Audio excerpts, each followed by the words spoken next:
Shalom, Israel. It's that time again. The I.S.U.P.K.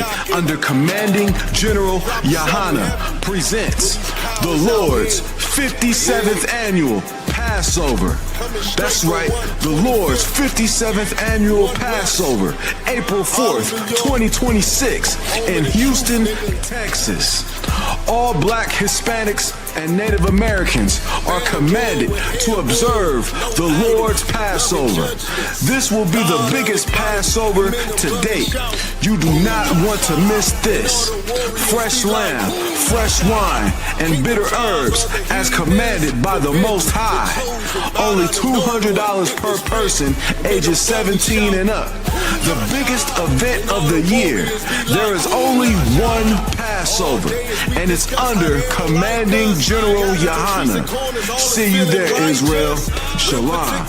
Nobody else there to compare to. Train for war, men of war, and war like apparel. Prefer our leaders, can't get between us. Watch where you stepping. There you shall be sold. Sold to who? Unto your enemies. Unto your brothers and your friends. Unto who? Unto your enemies. God said you would be sold to your enemies. When you go to Africa and you look on the National Geographic, you know what you see? You see the lions are with the lions. You see the zebras are with the zebras. You see the antelope, the buffalo, the ibex. You see all of those animals, the zebras, the giraffe, the elephants, the hippos. Those animals are together. Even though most of them eat grass, they're not friends. They don't belong together. They don't say, hey, man, we're going to move up out your way. You can get some of this grass over here. They don't do that. It's 100 of us over here. And if any of you are stupid enough to wander over here, we're either going to leave or we're going to fight. Now, we are not animals, so we don't behave as animals.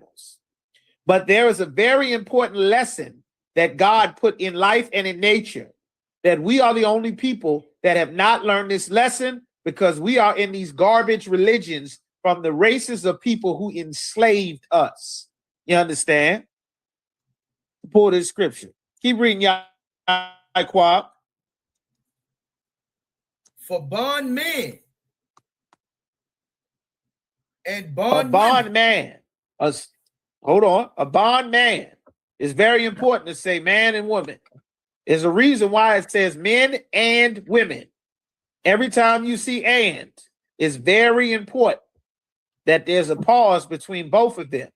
A man that has a price on his head, that means that there's a price for a man. A bond is a price that's on your head. There's a bounty on you.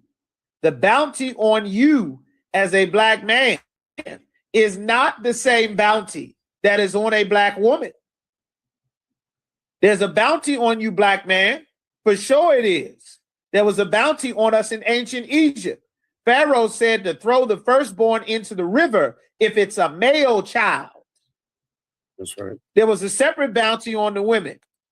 What was the women's bounty? They needed the women to do the bidding of Pharaoh, to build the empire, to raise the children, to serve the empire, the needs of the empire, the wants of the empire, the soul of the empire, the belief of the empire, the worship of the empire. And that is what they have taken our sisters to breed into our children by destroying our families. There's a heavier bond or a price on you, black man, Latino, Native American man. That's why they would offer the woman assistance and aid for school, for housing, for vouchers, for education, for child care, as long as she got rid of you. That is a systematic thing that America instilled solely to destroy us as a people. Because you know who is allowed to keep a man in the house? The Ukrainians getting government assistance. The 18,000 of them living in Chicago, they don't have a law that says that Ukrainians cannot have fathers in those homes. They don't have such a law. You know who else don't have such a law? The #1 welfare recipient in America is the Jewish man, the small hats. They don't have a law to get government assistance that says that they are not allowed to have fathers in those homes. They don't have legislation passed to take the housing vouchers away and the food stamps and the government assistance and the child care that they take out of my check, your check, his check, her check, and my check again, goddammit, because I'm tired of it. They don't get disqualified if they try to send their kids to a better school in a different school district. They don't put their mothers in jail for using their aunt's address to send their kids in a better school that's not in the ghetto with a 40% graduation rate and a 20% literacy rate and a 50% teen pregnancy rate. They don't go to jail for that. But we do, and that is another reason why God hates this place. God hates it. You understand? And God is waiting for you and your mama and your daddy and your cousins and abuela and tia and tio to wake the hell up and start to hate it too. We'd be free by now if you hated America. If you hated it enough to stop having sex with another man's woman, to stop molesting all the kids in the damn church, to stop selling all the drugs in the neighborhood, to stop getting high, to stop having sex with sisters and throwing them away, to stop being a nasty hoe on the street, showing your behind to everybody all on the world, having sex with strangers. God would destroy this place and free us if you wanted to earn it. He would. He promised he would, just like he promised these curses would be upon us. He kept his end of the deal.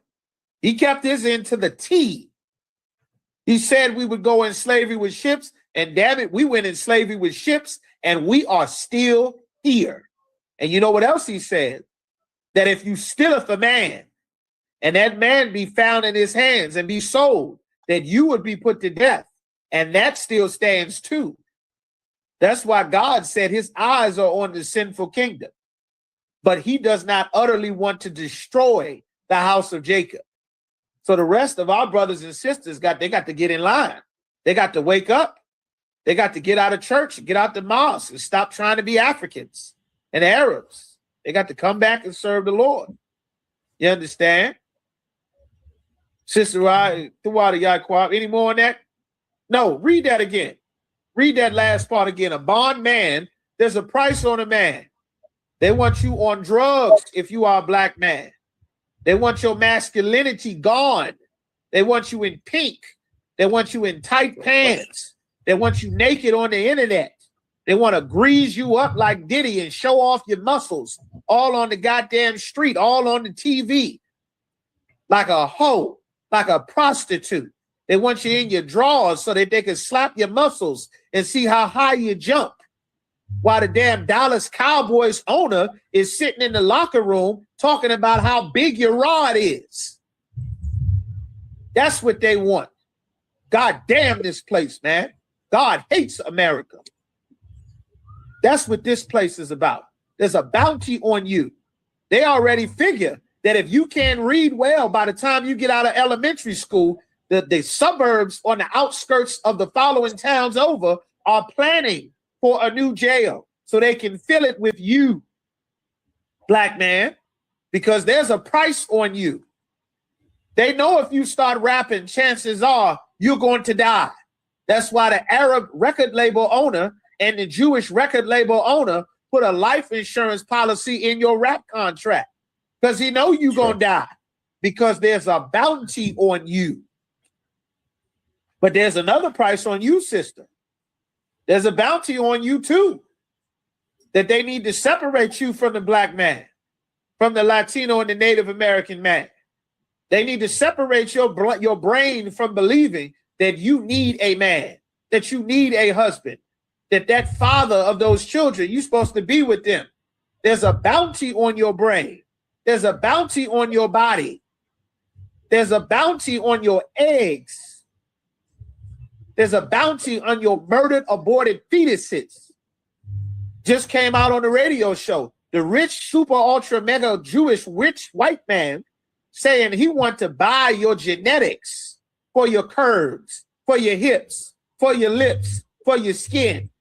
The very DNA imprint is better than all the other people that they have encountered, robbed, stole, swindled on the planet Earth for generations. And they say, you got the best DNA we've ever found. Can I buy it? Can we extract it from you? Can we get it out of your blood? Can we get it out of your bone marrow? Can I take it straight out your box? Can we buy it while you're ovulating every month? This is the price that is on our people. Make no mistake, they doing the same to our Latino brothers and sisters. There's a price on your children. They don't care how many billions of dollars they dump into Ukraine. They don't care how many billions of dollars it takes to send a stupid space shuttle in outer space.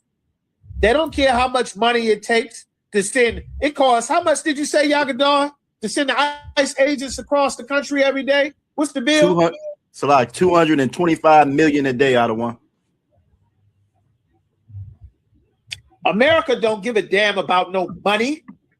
They taking random, uneducated, illiterate white boys right off the meth pipe, wash their face, put some pants on them, give them a badge, a gun, a vest, a helmet, and then they send them out on the street, and it costs them how much, Yagadar? One more time. 225 million a day. $225 million per day. You think they don't have money to fix the leaking roof in your apartment building? They can't give you heat and AC. They can't subsidize your rent when they know that you are the least paid and the poorest people in the whole goddamn country. They can't fix your schools. They got $1 billion to give to Ukraine to blow up Russia. They blew up all of Afghanistan, all of Iraq, all of Libya. They got tons of money, man. They just hate us. They hate us as a people. And God wants you to hate this place too. Hate it enough to change who you are, to change how we deal with one another, not to be a part of it. Give me Micah 2:10, somebody. Hold me Micah 2:10. You understand? Nowhere in this country do they have liquor stores next to liquor stores across the street from liquor stores, except in the Black and Native American and Latino community. Nowhere. They know they're destroying you. They know this is the whole plan. Somebody give me Micah chapter 2, verse 10 real quick. Keep reading, Yaquab. Khan, sir. You got to be ready with that hook, Yaquab. I call him. You got to throw that hook, brother. That chin ain't going to be there forever. You know what the hook, Yaquab. Give it to him. And no man shall buy you. God said, no man shall buy you. That's old Quaker English, meaning no man shall free you. Money is not going to free us. If drugs could free us, we'd be free by now. If smoking weed could free us, we'd be free. If cocaine and pills, heroin, record labels, football, boxing, basketball, the UFC, robbing, scamming, stealing cars, breaking in houses, shooting, if anything could free us from Islam to Moorish science to Pan-Africanism, veganism, Dr. Sebi, if anything could free us, shaving your head, getting rid of your beard, grow your damn beard back, baby doll tassels on your t-shirt, turn into a sodomite, you still end up homeless, still end up in jail, still end up on drugs. Nothing will free us except turning back to the Lord, because this is a punishment for us not serving the Lord. You must look at America as a punishment. This is not your home. Who got Micah 2:10? Hit me with that real quick. Khan, I have it, sir. Go ahead. This is Micah chapter. Khan, this is Micah chapter 2, verse 10. Arise ye. The Lord said, raise up. This doesn't mean to physically stand up. This means raise up. Get your spirit risen up. That means raise Israel. Rise, Israel. rise your spirit up. America don't want your spirit raised up. They don't want you taking a knee because you get your head knocked off at a traffic stop. They don't want you to not stand for the Pledge of Allegiance because your people get executed in their kitchen like Sonia Massey, or they shoot you in your sleep like Breonna Taylor, or they strangle you to death like Eric Gardner, or they shoot you with your hands up like Mr. Brown. What's the brother they shot in St. Louis? You understand? Salakia, Or they sir, beat Mike you Brown. half to death. Mike Brown, right. Or they shoot you in the back and then throw the gun on your back and say he reached for my gun, like Michael Schlager did to Walter Scott. Your truck break down and shoot you like Terrence Crutcher while you're trying to change your flat tire. This place despises us. It doesn't matter if you're Red Bull, if you're Sitting Bull, Rain in the Face, Red Cloud, Geronimo, Squanto. It don't matter who you are. There's nothing we can do. You can't bleach your skin. Michael Jackson tried it. It didn't work. They still hated him. You can chop your nose up, chop your lips up, get somebody else's bones, not talk black, talk through your nose, use a fake voice, code switch. They know it is a nigger under there. You can't fool them Cubans. You can't fool them Mexicans. You can't fool them Colombians. They know it's a nigger under there. They're not fooled. You fooled. You thought you were on the team. Nobody else thought they were on the team. That's why they have Chinatown. That's why they have Little Korea. That's why they have Little Vietnam. That's why they got Arab shops and smoke shops. That's why they have them, because they know they're not on the team. America is actively invading Nigeria, and you see more and more Nigerian food spots pop up in America. Nigerian food, jollof, popping up all over the damn place. Damn army invading Nigeria. The president steadily saying, no, we good, America, we got it. Another C-130 lands. It's time to wake up. The Lord is coming for the sinful kingdom. Read what you got from the top, Nataza. Khan. This is Micah chapter 2, verse 10. Arise ye. The Lord said, rise up. Get your spirit risen up, brother and sister. Rise. Keep going. And depart. Depart. Take your spirit out of this place. Rise and depart. Keep going. Why? For this is not your... This is not your rest. America is not your home. This isn't the place you go to establish yourself to be accepted by the masses. This isn't the place where you go to be the president, to be the mayor, to sit in the governing body. This is not the place. This is not for you. It is against your people. It is the sinful kingdom that God is against. This isn't the place where you go and you try to marry the princess. You don't go marry Princess Peach because you see her on the TV, because you see her as Cinderella. You see her as Snow White. You see her as Sleeping Beauty. You see her as Belle in the goddamn Beauty and the Beast. You don't go marry her. That's not your princess. That's not one of you. Kiki is your princess. Maria is your princess. You don't come here to look for Barbie. God don't want you to be with Barbie. Barbie is not going to be hunted by ICE. You are. Barbie is not going to get beaten up, Jonathan Majors, when Barbie turns into Emily Rose. You trying to live Jesse Jackson and Martin Luther King's dream of integration. God will not let you fit there. You're going to get your people killed. You're going to put your black son, Trayvon Martin, in danger of the white, poor, unskilled, racist white man, George Zimmerman, trying to want to be a police officer, and your black son is walking in his white gated community because you must have sex with a white woman. And now Trayvon Martin gets killed by George Zimmerman because you are in this white woman's gated community because you must have sex with Princess Peach. You must have Miss Anna. You can't pass by pink toes like Martin Luther King. You aren't allowed to do that. It angers God. It angers God to the point where an evil man will murder your son because this is not your rest. This isn't where you go to fit in. You were supposed to build your entirely separate world for your race of people with a separate language, a separate God, separate holy days, separate salvation, separate food, separate everything. That's what being holy means. Keep going, Batazar. Because it is polluted. God said it's polluted. How? Because of the blood that's been shed here. Because people who were stolen are here. The land has been stolen. Cities have been built with blood. Babies have been slaughtered here, fed to alligators here. The blood doesn't go away because the date changes. That's another reason God hates this place. Time does not make your murder not happen.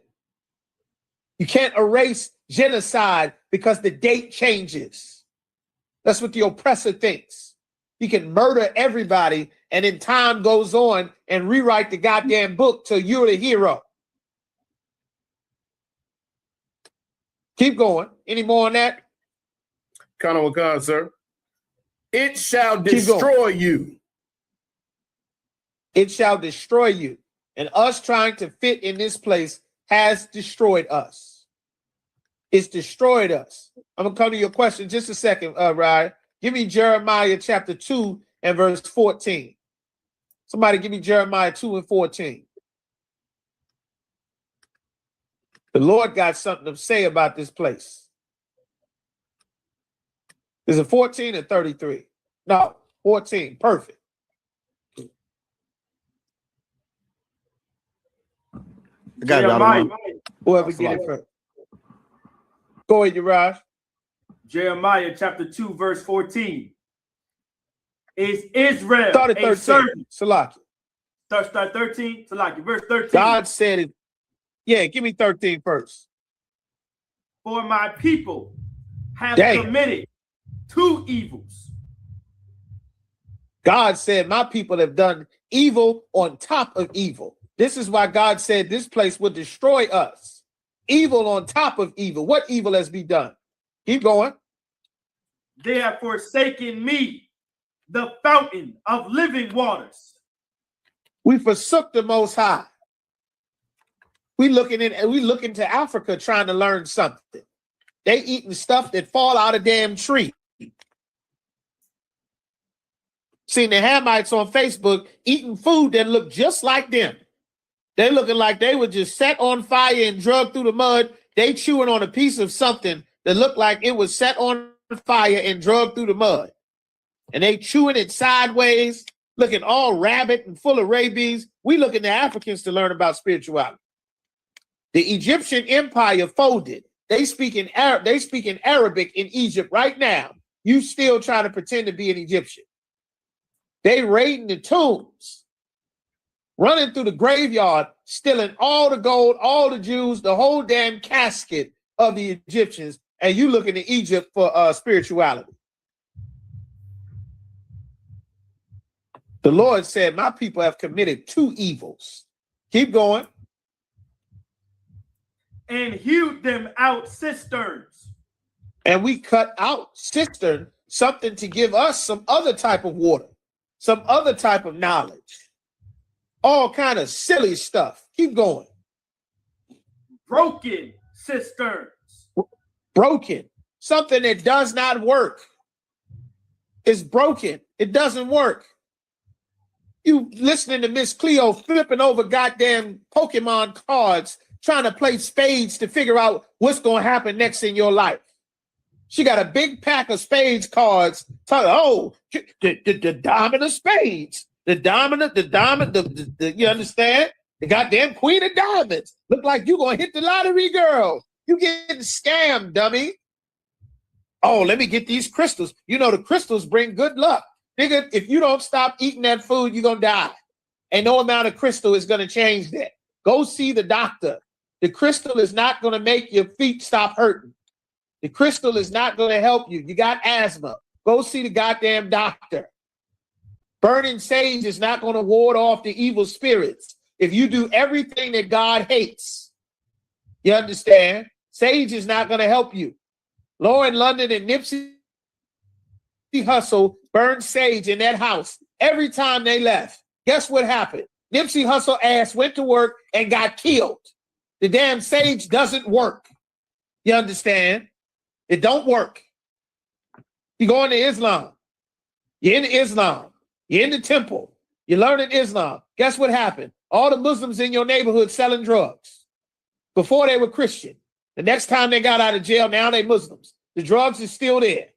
The neighborhood's still gentrified. Rent is still going up. Your kids still fighting at the bus stop when they get out of school. It does not work. You voted for more police. Voting is going to be the new system. We got to get out and vote. We've been voting for what, 60 years, 50 years?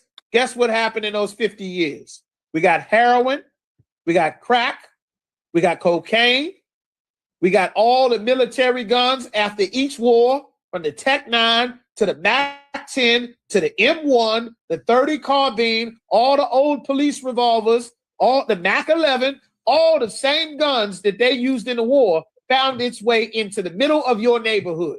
Do you know why? Because a vote won't fix that. They hate you. You have to fix who you are. We have to become something different as a people. Trying to fit in this place will not save us. You understand? This is what the Lord said. It's broke.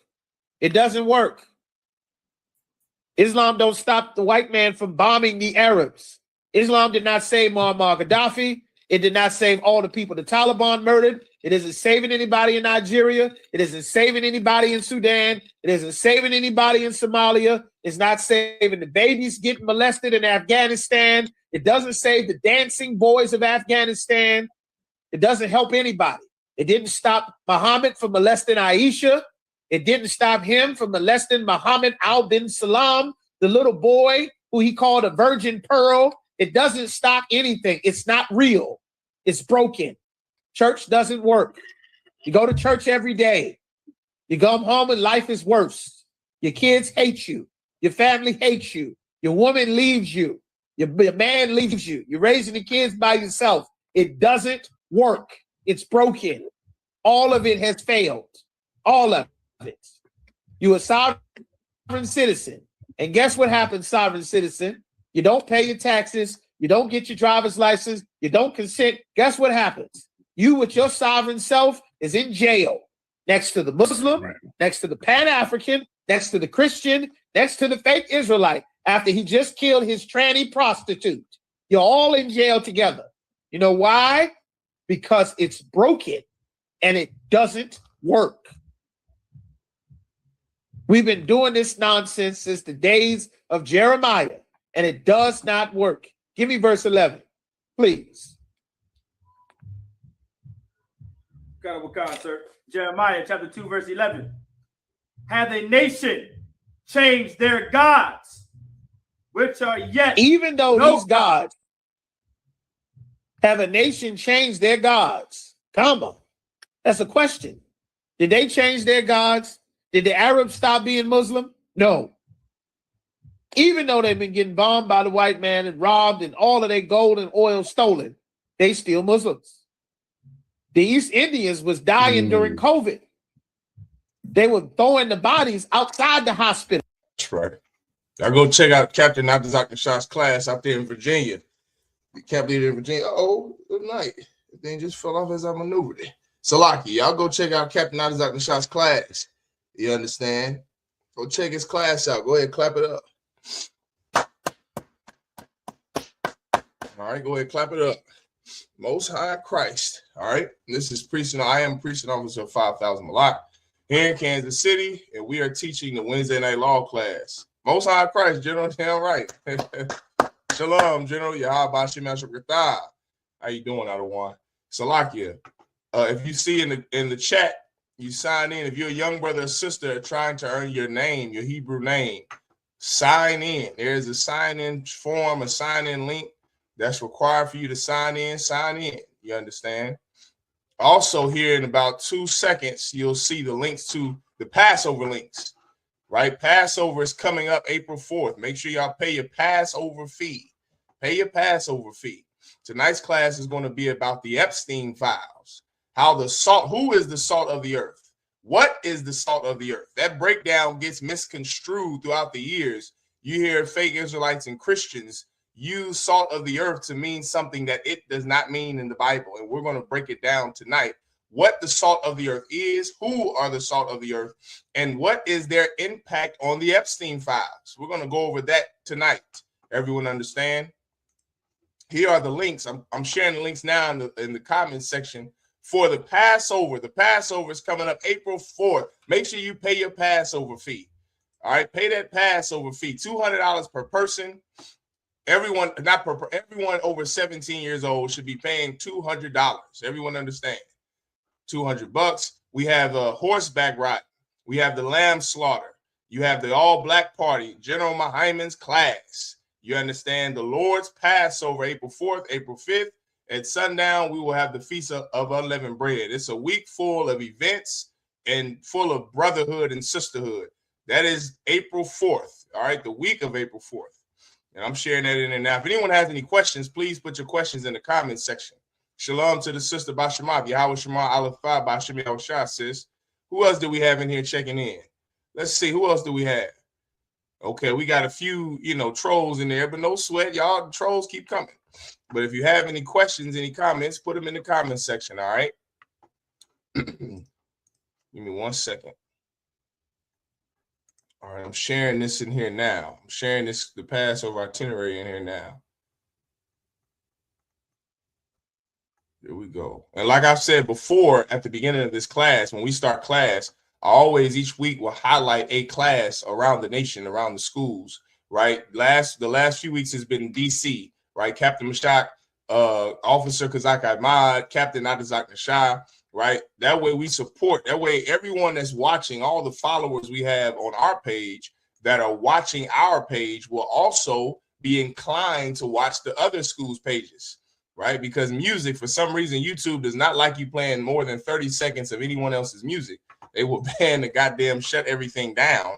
So what we're going to do is we're going to be sharing our pages, our schools, you understand, glorifying and exemplifying the work of the Lord under command and General Yahanna that's been put in since 1969 by men that are better than me.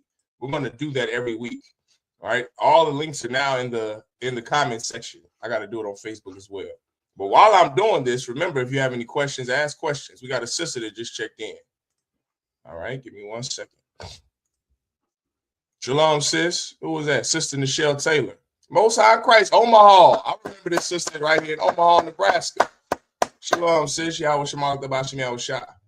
All right. And we got my main man, Kakum Gabar, coming on the stage now. Let me bring him on. Give me 1 second. All right. Uh-oh, Salaki. He's setting up. He's setting up. Right. But let's go into it. Let's get into it as the brother's setting up. I have here. Let's get into what we have. Right. So the salt of the earth. Right. Salaki. We're all the way from Genesis. Hold on. I believe I can hear you. Can you hear me, Kakam? Hanam Khan, Shalom. Yahweh Shema Shabbat. Shalom. Yahweh Shema Shabbat. What's going on, CG? What's going on, Kakam? How you feeling, Doc? Man, can't call it. Another day in Babylon. Yeah, brother. Another day. Law class started. Law class. Yeah, right. Another day in Babylon. Another day under oppressors that are in the Epstein files. Everything I sent you out, it was blood curdling. It made my stomach hurt. Some of the evil and the disgusting, lascivious behavior from our oppressor, it made your head hurt. I know it made my head hurt. I didn't even want to keep reading some of the things that I sent this brother that we're going to go over this evening. It was disgusting. Things that make R. Kelly. Listen, let me tell you, brothers and sisters, something. Those devils that are in the Epstein files, the things that they did to these innocent children, they make R. Kelly and P. Diddy look like Saint Maurice and goddamn saints in the Bible. They make R. Kelly and P. Diddy look like God-fearing men. That's how terrible your oppressor is. And while you're trying to be like your oppressor, while we're trying to be like our oppressor in the church and in the Muslim mosque, we end up in jail like R. Kelly and P. Diddy. Meanwhile, Right. everybody that's in the Epstein files, all the oppressors that are littered in that file are free.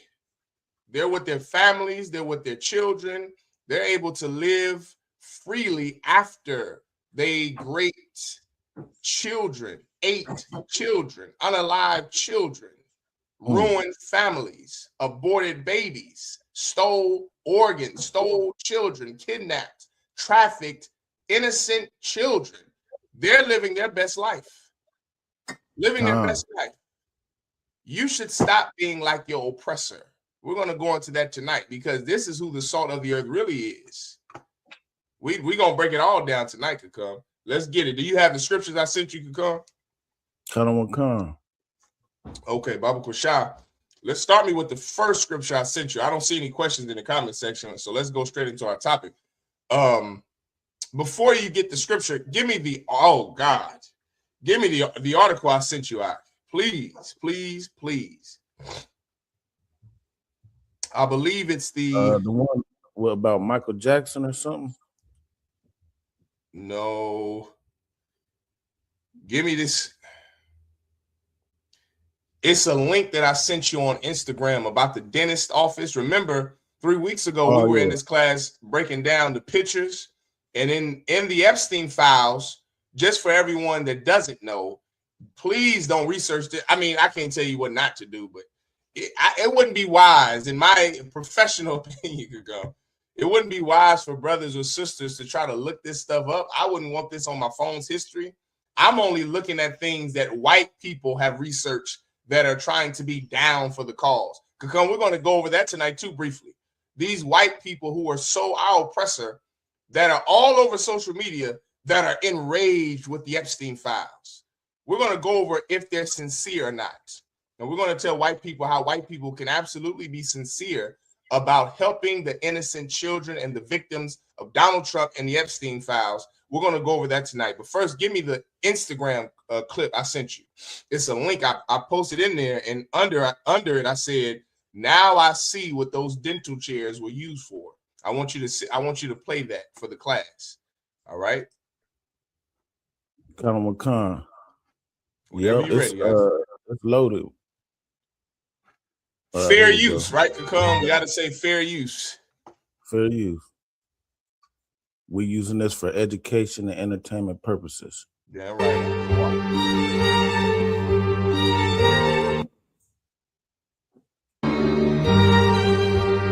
Roll down a little bit. Right there. Yep, right there. Right there. Khan. Yeah, the orientation of it is a portrait, so it don't show it all the way, but I'm gonna continue. Go ahead, you swallow.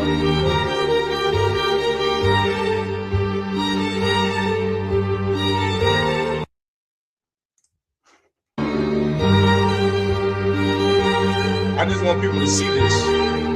Now, if I make it come, go ahead and stop it. Excuse me, if I may, this is what I want everyone to do. So I want to say I'll share it on the school's page, on I.S.U.P.K. Kansas City's page after this class. The not the link, but the post, right? Or I'll do it on my personal page after class. What I want everyone to see are the pictures that this Instagram video is referring to, because in one of the Epstein and I think it's over 3 million, brother. I learned last weekend that there are 50,000 gigabytes of Epstein files in child pornography that make up the Epstein files, of emails talking about eating children, unaliving children, aborting babies. I want to go buy this little 11-year-old girl. This is all in the Epstein. 50,000 gigabytes. 50,000. That's 50 terabytes worth of child pornography of all of the white people who run the world. You remember that. You remember that.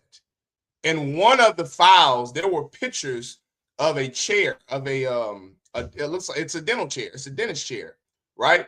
And I remember saying in this class 3 weeks ago, in this law class here in Kansas City, I said, Gabar, I said, this just is bone chilling. I said, this makes me think all of those movies and things that people have made in Hollywood about some old crazy, deranged pedophile or PDF file serial unaliver. This was all about Epstein and this island. On this cat's island, they had this pediatric dental seat, and they would do God knows what. That's what I said a few Wednesdays ago. I said, could you imagine what they were doing to those children on this chair?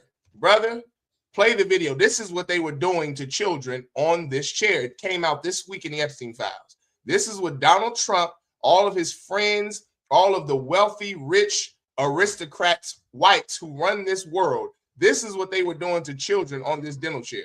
Play that out.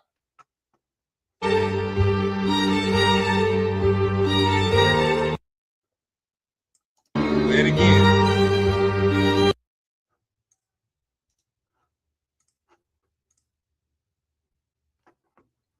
Go ahead, play it again, Kakon. Lucky, do you want me to read that? Because it's kind of before you read it, before you read it, play it again.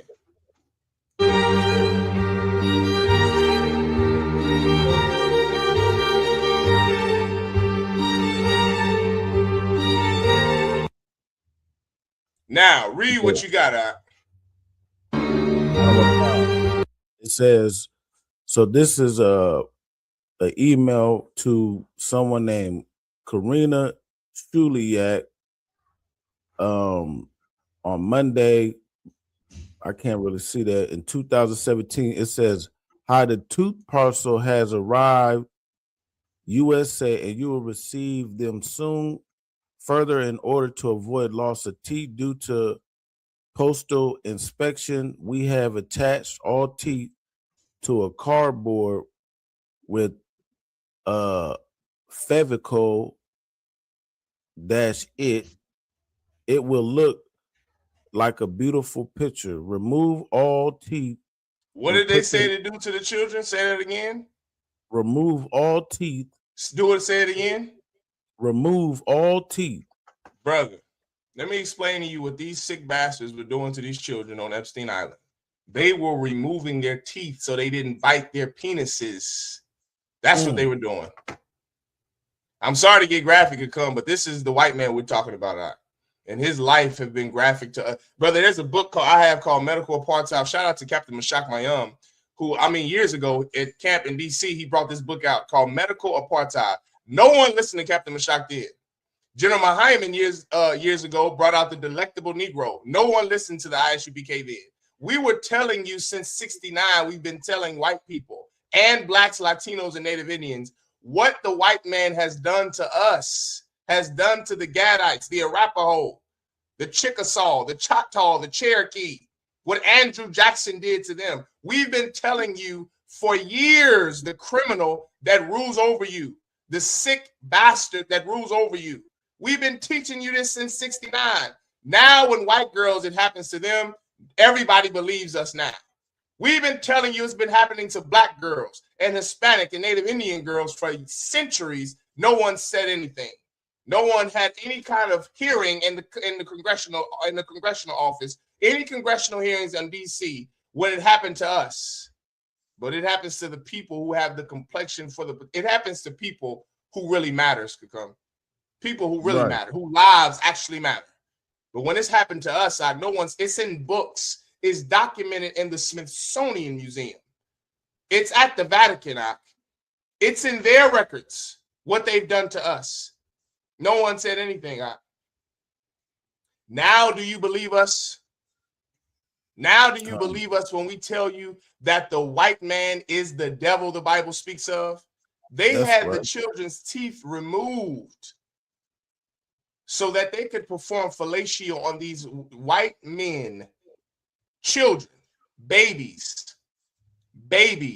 When I say babies, I literally mean newborn babies. They were having performed fellatio on them. They would starve them from their mothers so they would suck harder. That's what they are doing to your children. That's what they've been doing to Negroes. That's what they've been doing to Latinos. That's what they've been doing to North American Indians. Now do you believe us? This brother just showed you and read. This is in the Epstein file. This is public documentation.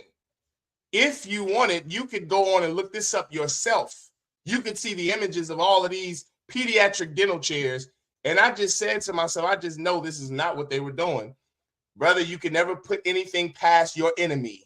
You can never put anything past the oppressor, the white man, Esau, Adumya, Adawam. You can never put anything past him. He does every sick, vile thing that he imagines, that his flesh imagines. He only listens to Satan.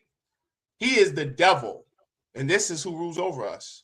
This is who rules over us. Let's go to while the brother's taking care of what he has to take care of.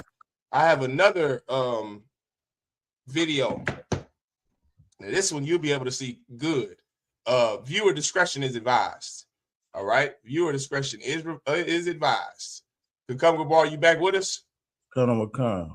Okay, the second one under that, I want you to play that one now. Right, I want you to see what they were doing to babies. The same thing they were doing to our babies for 400 goddamn years. This is what they are doing to their own babies. This is what they're doing to their children. I want you to play what you got. Oh, you ain't pulled it up yet. Yeah, play what you got. Click on that link I put under there.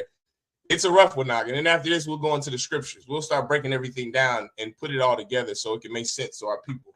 So maybe we inspire change in our people life. Maybe your own children don't invoke you to change. Maybe when you see it done to Black children and Latino children, maybe you just don't give a damn. Will you stop getting high for white babies? Will you stop having sex with whores for white babies? Will you stop going to the Christian church for the sake of white children? You is smart. You is kind. I know you love white people. I know you love their children.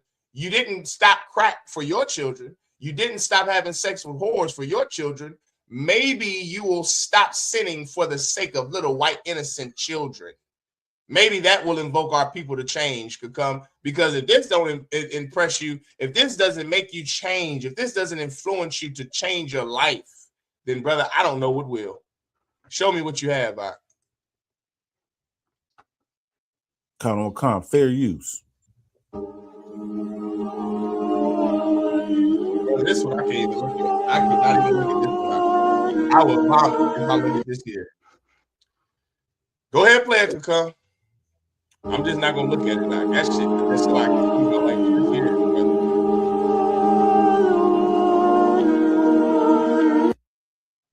I don't know. Okay, is the one you got long? The one you got longer than that? Because that's how fast it goes. No, it's probably that quick. It's probably that quick. Okay, just read what you really just read it out, so we can get the hell off of this. Brother, this whole thing could come is disgusting. This is what's so sad about it. Imagine what they did to us. Right. Imagine the things that weren't documented. There was a plantation owner in Jamaica. Look him up. Look up Thurman Thistlewood, and look up. He documented all of the disgusting, cruel things he did to Black men and Black women in Jamaica. And he was one of the most powerful slave owners in the West Indies at his time. Look him up after you show this and read this, the Epstein files. Look him up. Go ahead, read this out. Read what you got about the cream cheese. This is good Lord. It says they said it had a cream cheese taste because they ate the baby's intestine, which might have been filled with digested milk nutrients. God. And then look at the picture of the, oh God, brother, you better turn back to the Lord. You better put weed down. You better put down your strange gods like Christmas and Islam and Christianity and Thanksgiving, April, Passover, or Easter. You better put away that Easter God, put away that New Year's God. That's what Easter is supposed to be. Easter is supposed to be Passover. That's a mistranslation for all of you brothers and sisters in the world that are unlearned, right? Your Easter about bunnies, that Easter has to do with Ishtar, which is Greek in Romans gods.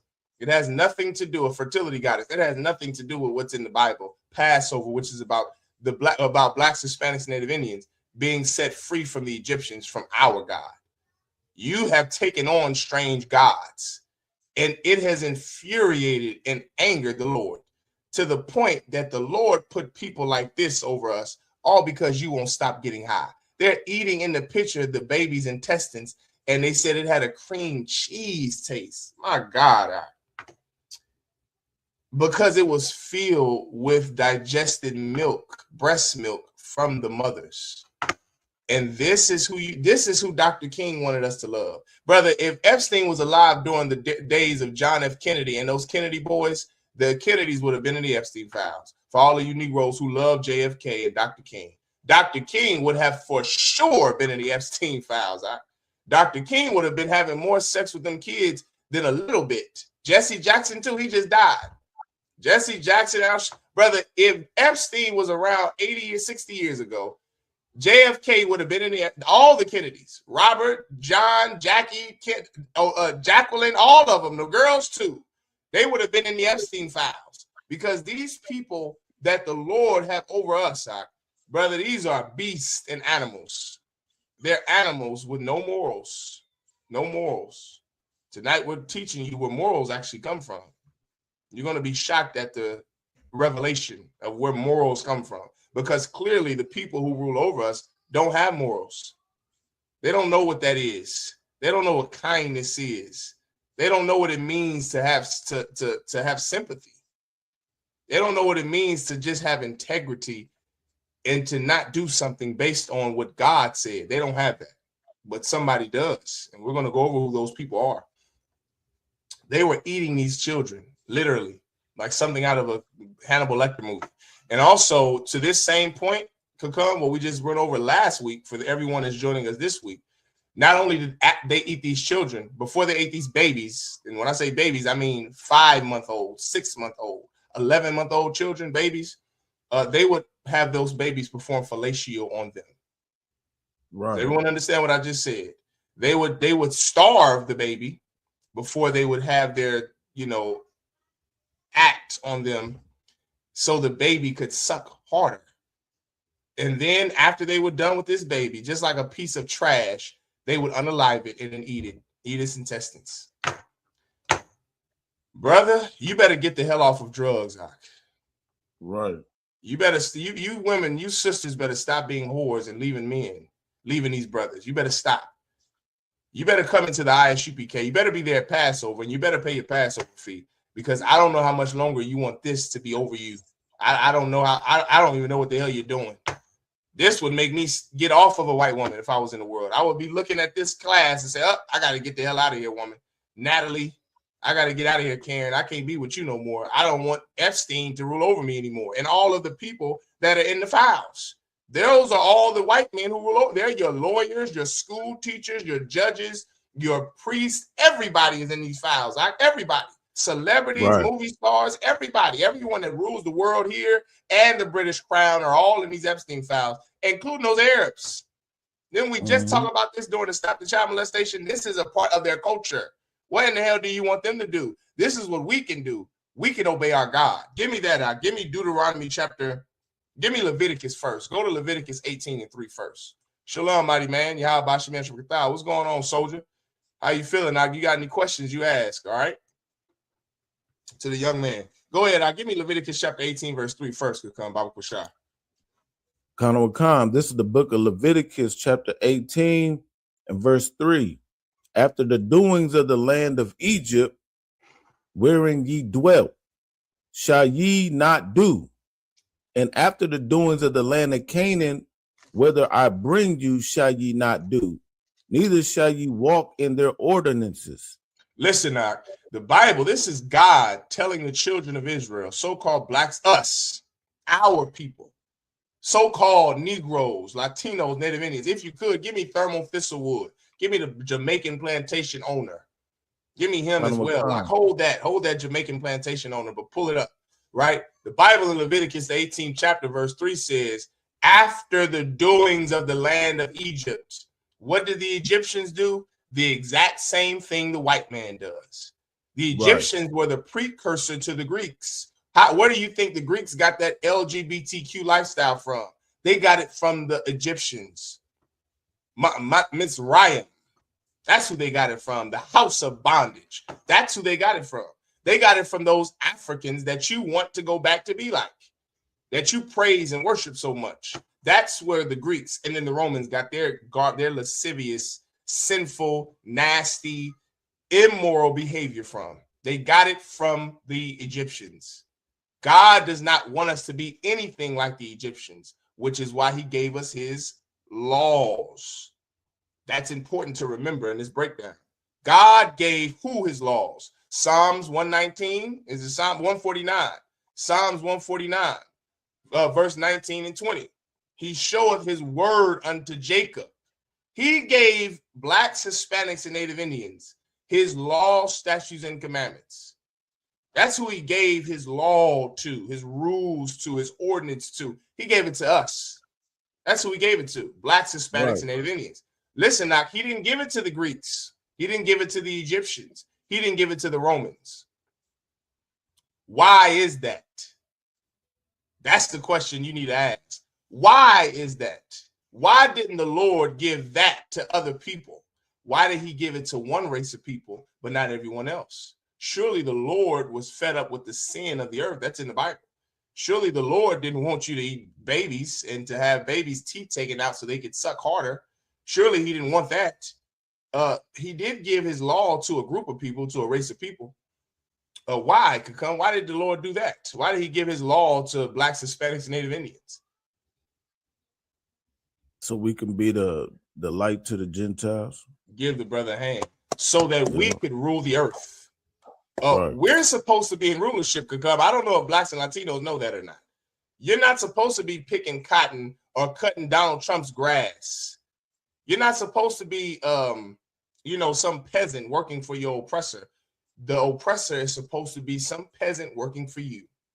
That's the entire reason the Lord gave you his law, so that you could show the earth how to live.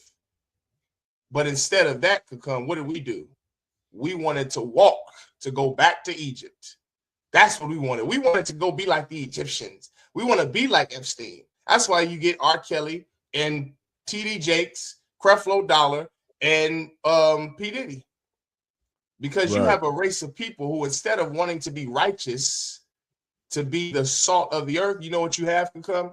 You have a race of people who want to be like their oppressor, to the point that we want to look like our oppressor, like Venus and Serena Williams, like Sammy Sosa, like Little Kim. We want to chop off our nigga nose like Michael Jackson. It's not enough to act like him and to share his sinful, disgusting, lascivious behavior, his dalliances. We have to also look like him too. That's white supremacy. That is the people that the Lord never wanted us to be like. He wanted us to have our law, his rule, his looks, his and when I say his reputation, let me say that instead of looks. Even though God is a black man, Christ is a black man, the angels are black. The Lord wanted us to be like him. He wanted us to have his reputation. Right. You understand? Say it again, come. No, I was gonna say, like in the beginning when he said he made Adam to be in his image. Brother, we're going there next, Kakam. We are going there next. Give him a hand. Give Kakam a hand. We're going there next, Doc. That was next. That's the reason why. To show the world and everyone watching this class and who will watch this class that Adam was a brother, and the Lord chose this brother so that he wasn't like these other people. You Christians teach that Adam was the only person on the earth. That's not true. There were other races of people there with him, but they acted like they do now. Base, low, immoral. They acted like animals, groveling around, eating what they could suck and find, eating clams and, tuna fish and God knows what else, pork, eating everything, lions and hyenas. They were like the people now. People are base, they're animals. The Lord needed to choose some race of people to not be animals, to show everyone that you can be sophisticated and sentient. You don't have to be some goddamn rube. Look that up. Become a rube in your own time. RUBE. You don't have to be some rube. That's all the people who voted for Donald Trump, who's in the Epstein files. A bunch of rubes.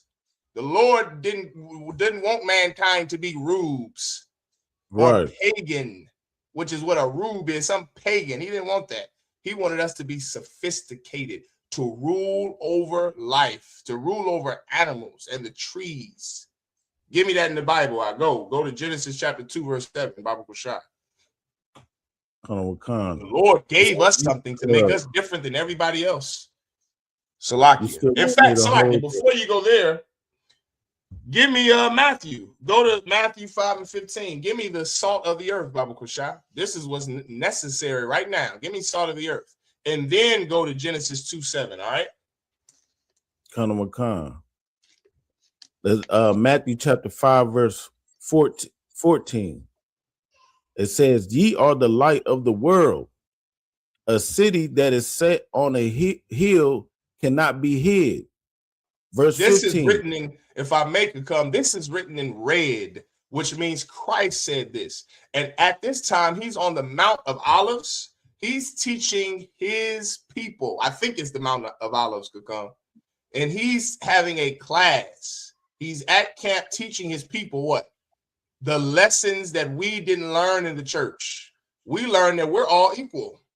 Ain't that what we learned in the Christian church? We learned black. When I say we, I mean blacks, Latinos, and Native Indians. White people don't learn that we all equal. That's why they wrote a constitution for their people. That's sacrosanct to their people. We learn that we're all equal because we're the slaves. We learn that we're equal. That's not what Christ is teaching his people. He's not teaching a message about equality for mankind. This is what Christ is teaching his people. Read what you got out. Matthew chapter 5, verse 14. Ye are the light of the world. A city that is set on a hill cannot be hid. Did you hear that? Ye are the light of the world. A city that is set on where? On the hill cannot be hid. What is this? What is Christ saying? What is the light of the world? What is that synonymous with? What is light? Light is, you need it. It's guiding you. It's bright, which is, even the word bright is, it can be figurative. Bright doesn't mean like these lights are bright. It could mean this person shines, which is what Christ is saying is, ye are the light of the earth. You shine. The earth is in darkness. When Adam walked the earth out, the earth was in complete darkness. Not saying that there was no sun. Darkness is another figurative word that is not necessarily meaning that it's like dim, but it means that it is void of morality. Do you understand, Kakam? The earth was void of morals, void of enlightened sophistication. It was a bunch of races of people on this earth when Adam walked the earth that did what they wanted to do. Does everyone understand? It was darkness. Precept. For light have come into the world, but men loved darkness. Base nature is dark. Even the word nature, to be like nature, what do dogs do? They hump anything, don't they, Kakam? What do horses do?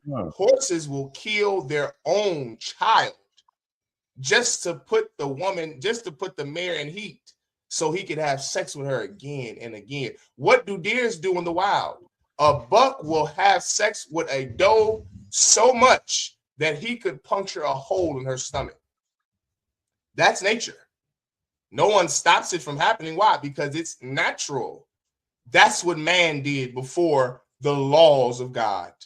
Before Adam will receive the laws of God, before he received dominion over the earth, how do you get dominion? With sentientness, sophistication, knowing that you are nothing like this animal. You're nothing like the animal. The animal can't stop himself, but I have the ability to. I have the ability to look at a white woman and not have sex with her. I have the ability to look at weed and not smoke it. I can look at a child and not molest them. unlike Epstein and Trump. You have the ability to not do something. Animals don't have that ability. That's darkness, void of morality. Christ said that ye are the light. You give the earth, you brighten up the earth with your morals. He's going to talk about it in the next verse. Keep reading. Verse 15. Neither do men light a candle and put it under a bushel. Meaning this, you can't put your light, you can't dim us down. Listen, let me explain something. Brothers and sisters from times of old, from the 60s and 70s, there used to be a spirit on brothers and sisters that we got to fight the man. There was always this righteous spirit.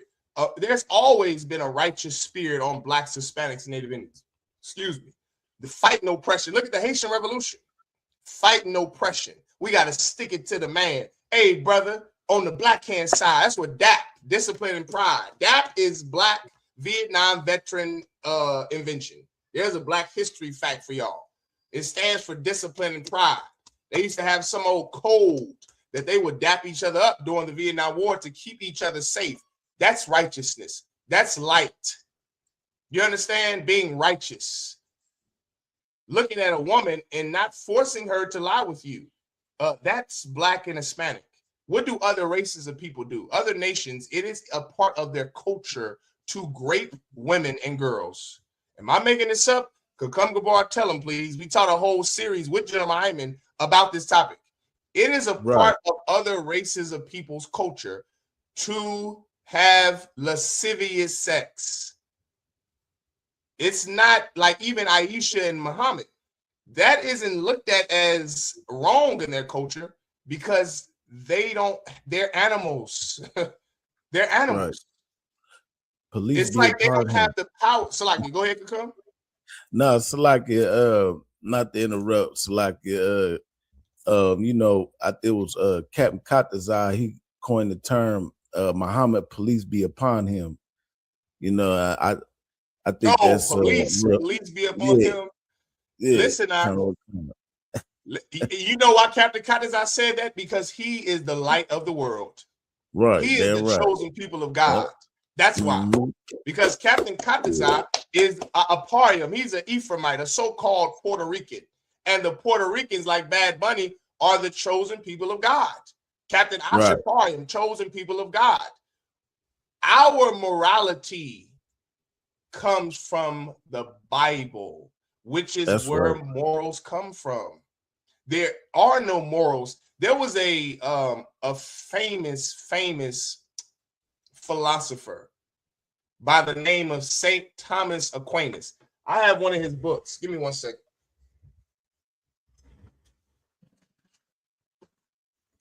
Look at this thing here, Kakam. Now, this is a bunch of toilet paper, but this is called the Summa Theologica of St. Thomas Aquinas. Brother, I've read this book here. Yeah, I know I like to read and research. I like to, you know, I don't want to be silly. I like to learn. I read this book here. He has a lot of them. Thomas Aquinas, let me read about this right here. The Summa Theologica is considered the greatest work of St. Thomas Aquinas. This is what theologists, he was a theologian and a philosopher. He also was racist. Go figure. He also believed that black people were inferior, but he has books written about the morality of Christianity and where the morals come from. That's a great debate in philosophy. Well, where do morals come from? In this book, in the Summa Theologica, he concludes that morals come from God. Mm-hmm. Him, John Locke, Thomas Aquinas. Give me some more. Friedrich Nietzsche. He was an atheist. But throughout the years, white philosophers, which is a white culture, is philosophy. Philosophy is you sitting around pontificating about nothing. This thing here was a waste of money, if I could just say so myself. Don't waste your time going to college studying philosophy. Salaki. Don't even do it. It is a bunch of nothing. I'm just warning you, you're going to waste money. But one of the things that I can say is even your oppressor, who you love, which is the only reason I'm bringing this up, he even concluded that your morals and his philosophy, morality comes from God. Morals come from the Lord. Who did the Lord give his morals to, his laws to? He gave those laws, those morals, to Blacks, Hispanics, and Native Indians. That's right. How else do you think we are the light of the world? Because we jump high and run fast? I had this conversation with Officer I.S.U.P.K. Give Officer I.S.U.P.K. in Kansas City a hand. He's my second in command. Give him a hand. The brother's learning. And I told him, he said, Salaki, sir, but it's a salt of the earth, which we're about to get to next. Salt of the earth is, our physical ability. He didn't say it was just limited to our physical, but he said, physical ability has nothing to do with being the salt of the earth. How in the hell does jumping high and running fast, how does that stop children in the Epstein files from getting their teeth ripped out of their mouth so they could suck Donald Trump's penis? How does that stop that from happening? How does your physical ability stop people from being immoral? There's only one answer. It doesn't stop people from being immoral. Morals stop people from being immoral. That's what being the salt of the earth is. Read that now. Read that scripture now. Kanawakan. This is Matthew chapter 5, verse 15. Neither do men light a candle and put it under a bushel, but on a candlestick, and it giveth light unto all that are in the house. Verse 16. Let your light so shine before men that they may see your good works and glorify your Father which is in heaven. Go ahead, read the salt of the earth, which should be the next scripture. Kanawakan. And it says, no, Salakia, hold on, this ain't. Salakia, you know what? It's verse 13. Matthew 5 and 13. Ye are the salt of the earth. Ye are the what? Ye are the salt of the earth. Keep going. But if the salt have lost its savor, wherewith shall it be salted? Just like being the light of the earth, what else? What does salt do? It makes something better. Salt preserves things. It makes things last longer, and it makes food taste good. It makes things better. Being the salt of the earth, you make the world a better place. How is LeBron James, with all of his physical abilities, making the world a better place? Right. If you get high, but you shoot a good jump shot, how does that make the world a better place? It doesn't. Your physical ability has nothing to do with you being the salt of the earth. And over the years, you'll hear brothers break that, young brothers in the school coming up. Well, we jump the fastest and run the highest. That doesn't make the earth better because you sing so well. Because according to your wives, Adele, a white woman, also can sing as good as Aretha Franklin, according to them. They think Adele is soul music. Did you know that could come? My father told me that. That's how shocking that was to my father, who was born during the civil rights, during Jim Crow. My parents were born during Jim Crow. My father could not believe the fact. I don't even think he listens to Adele.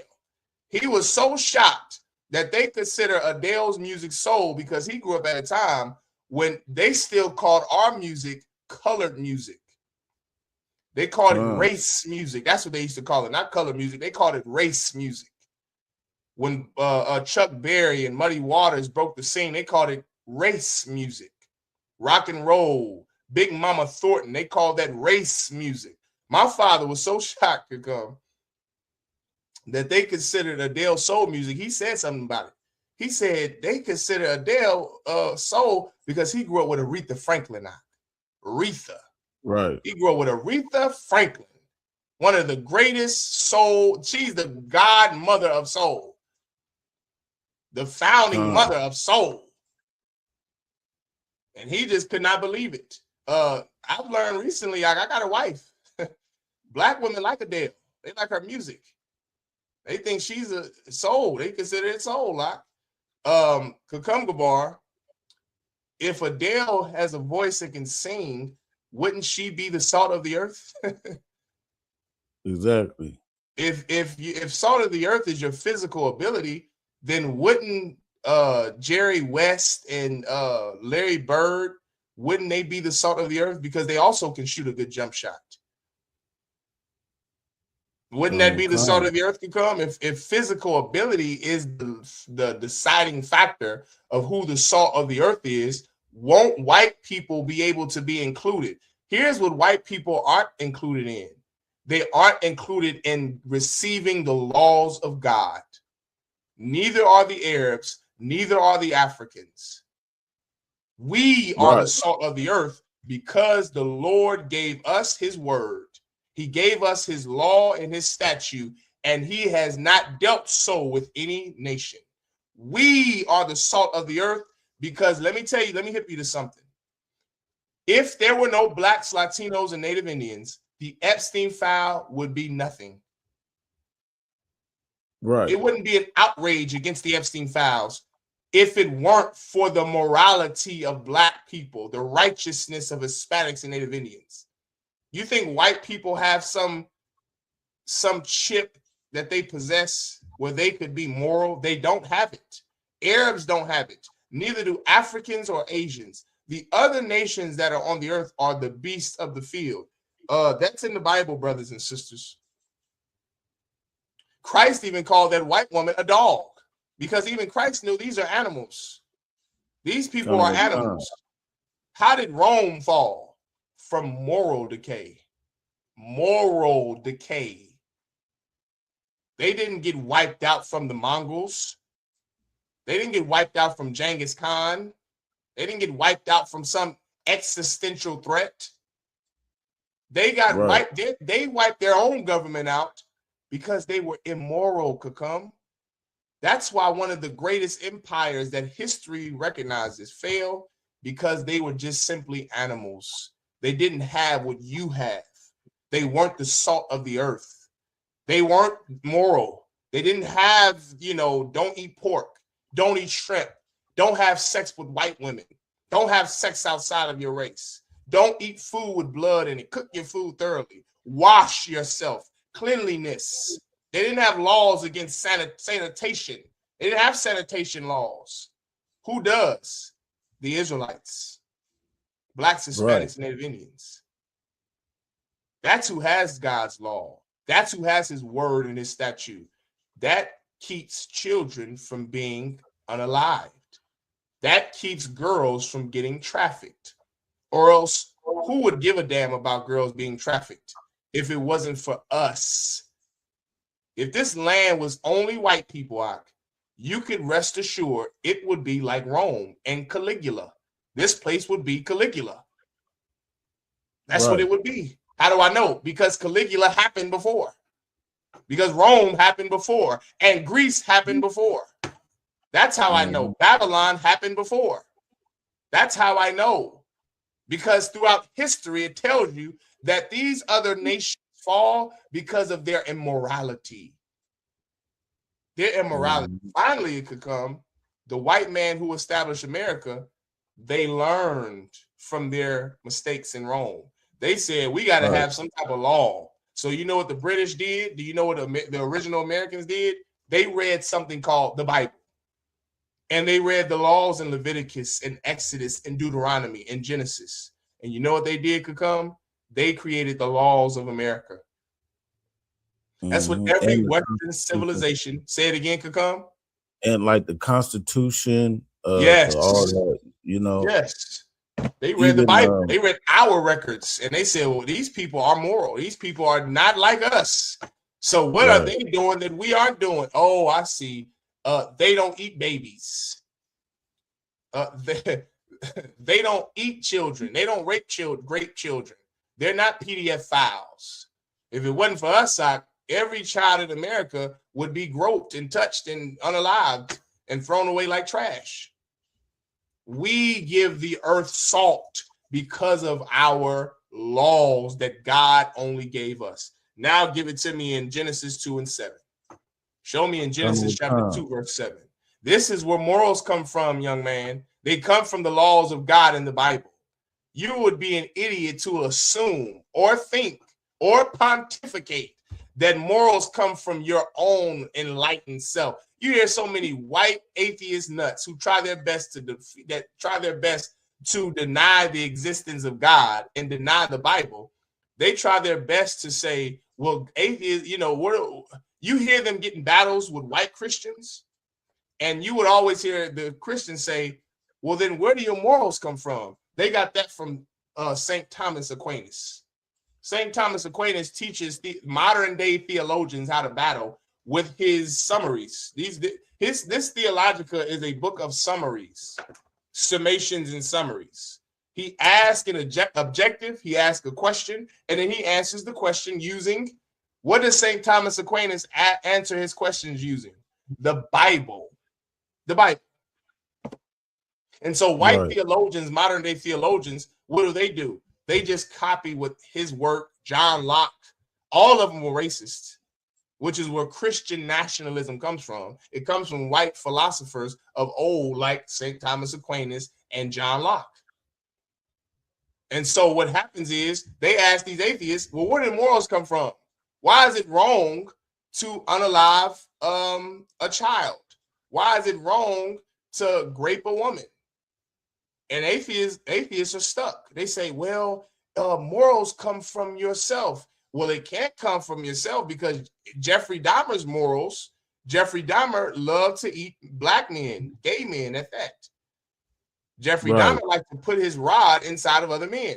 So clearly, if morals come from your own individual self, we would all be dead and great. There has to be something that it doesn't come from man, a higher intelligence than man, that gives you the ability to not rape a child. If we left our morals up to Trump and Epstein, all of our children would have their teeth ripped out of their mouth with their mouth on Donald Trump's private parts. So we can't get morals from man. Your morals have to come from the Most High God. That's where they have to come from. That's the reason why he gave us his law. That's why he gave us, thou shalt not murder. Thou shalt not covet. Thou shalt not have any other gods before me. Why do you think he gave you that? Why do you think he said, thou shalt not eat swine's flesh? These are the beasts of the fowl of the air that you can eat. These are the beasts of the fowls of the air so that you can eat. You know why he said that?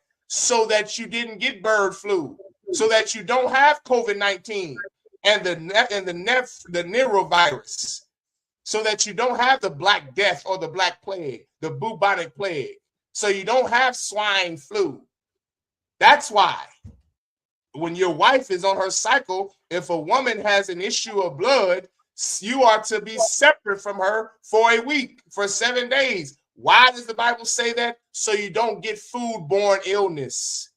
So you don't have flu and stomach flu and all of these flus and viruses that come from, touching other people's fluids and droppings and drippings.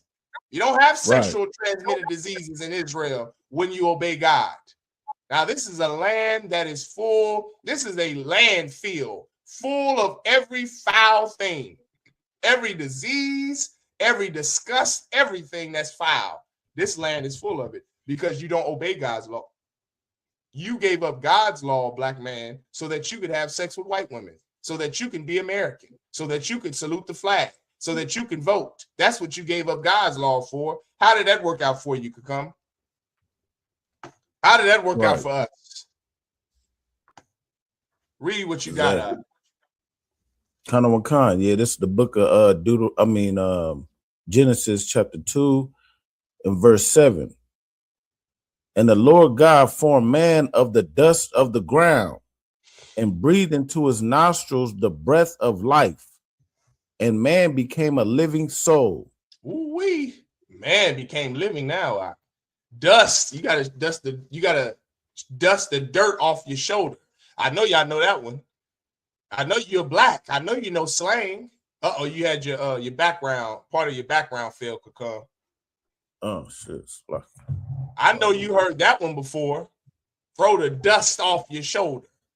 This brother Adam was a brother who was in a low state. He was in a low state like who else? Like everyone else that was around him. And even in science, science says that mankind took a leap of sophistication. This leap happened right here in Genesis chapter 2, verse 7.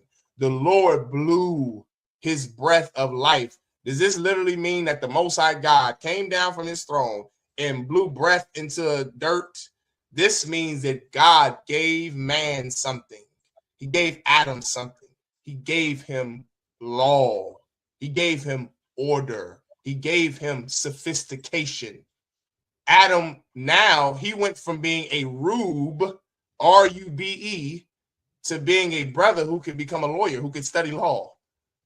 A brother who now could go and study science, who can study physics and algebra, who can create fire, who can create a car out of metal, who can drill for metal, who can do the calculations to drill for metals and precious metals. This is what the Lord gave man through Adam. He gave you sentientness. You back with us, Kakam? No sweat. Go ahead, take your time, Mike. You too high. The Lord gave us sentientness. He gave us his law. And because the Lord gave us his law, because the Most High God gave us his reputation, his name, because he gave us that thing that took a leap from man groveling around on the ground to being a brother or sister of people who can think, who can be better than a goddamn dog or cat. That is now how you have morality. Now you see this woman, you don't have to force her to lie down with you. You can go to her father and ask permission to be with her. You don't have to be like a pit bull, just biting her down to the goddamn ground and raping her, forcing her like Donald Trump does all his women. Now you can actually have sentientness. You can be better than an animal.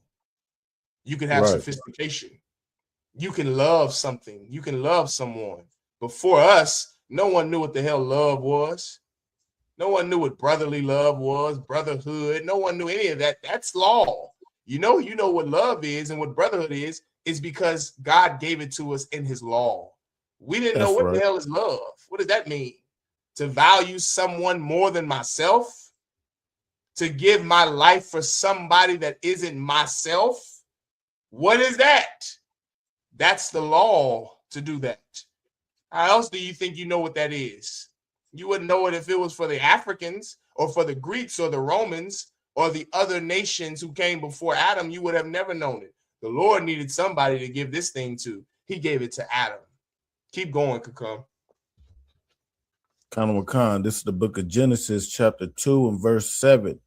And the Lord God formed man of the dust of the ground and breathed into his nostrils the breath of life. And man became a living soul. Now you're living. Now you're alive. Now you're not dead. What does it mean to be dead? Does that mean that you have no life in you? Right. I didn't give you the answer. Being dead is also another one. It's slang. To be dead it's like being asleep. You're unconscious. You're unaware. That nigga dead, man. He's not really dead, is he? He's going to die physically, and that's a physical term these YNs use. This nigga dead, man. I seen the way he looked at my girl. I'm gonna go shoot the club up. Now I gotta go kill everybody.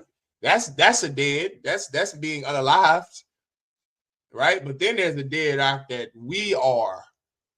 There's something that we are, zombies, the living dead.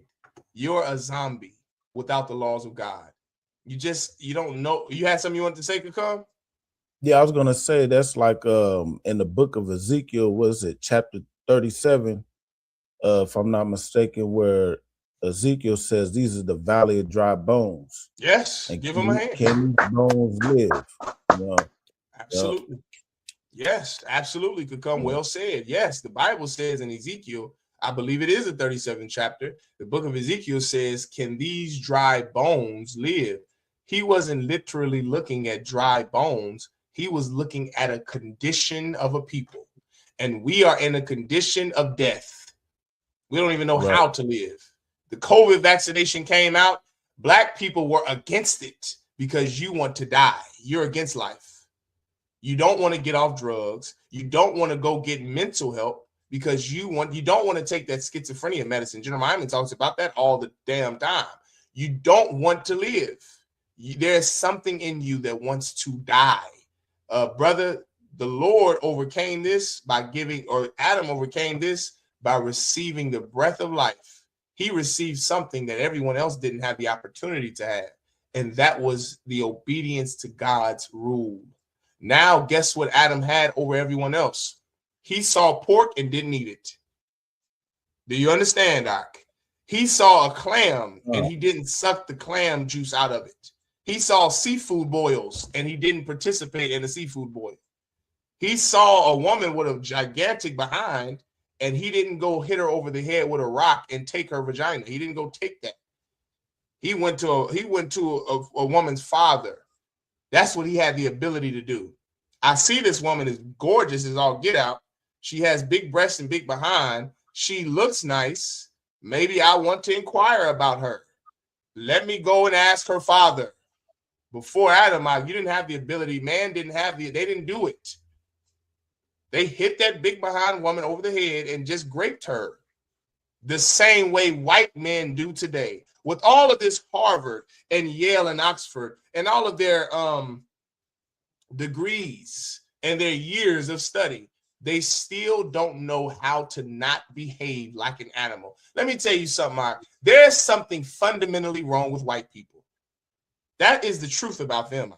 There's something about them that it's a fundamental issue, and it just hasn't clicked. You have certain great white men like John Brown who would click in, but then the 99% of them, it doesn't click. And I don't know what that is. Is it something they're willing? Are they willing participant in being an animal? Because white people are animals. Arabs are animals. They're absolute animals, like a gorilla or a hyena. They eat what they want, eat what they can, and they put their rod wherever they can, like an animal. Like, do white people understand? And women, they're women too, like Farrah Fawcett and the Playboy Bunny and Pamela Anderson. They dress in a way naked, and they dress in a way like a dog or a cat. Like a dog and cat don't have clothes because they're animals. Why don't you have any clothes on? Why are you twerking on Facebook? Why are you having sex? So do you mean to tell me, sis, that you're having sex because you're horny? You know who else has sex with anything because they're horny? The male of their species because they're horny? Any female animal. They get in heat and they allow anything to just get on top of them.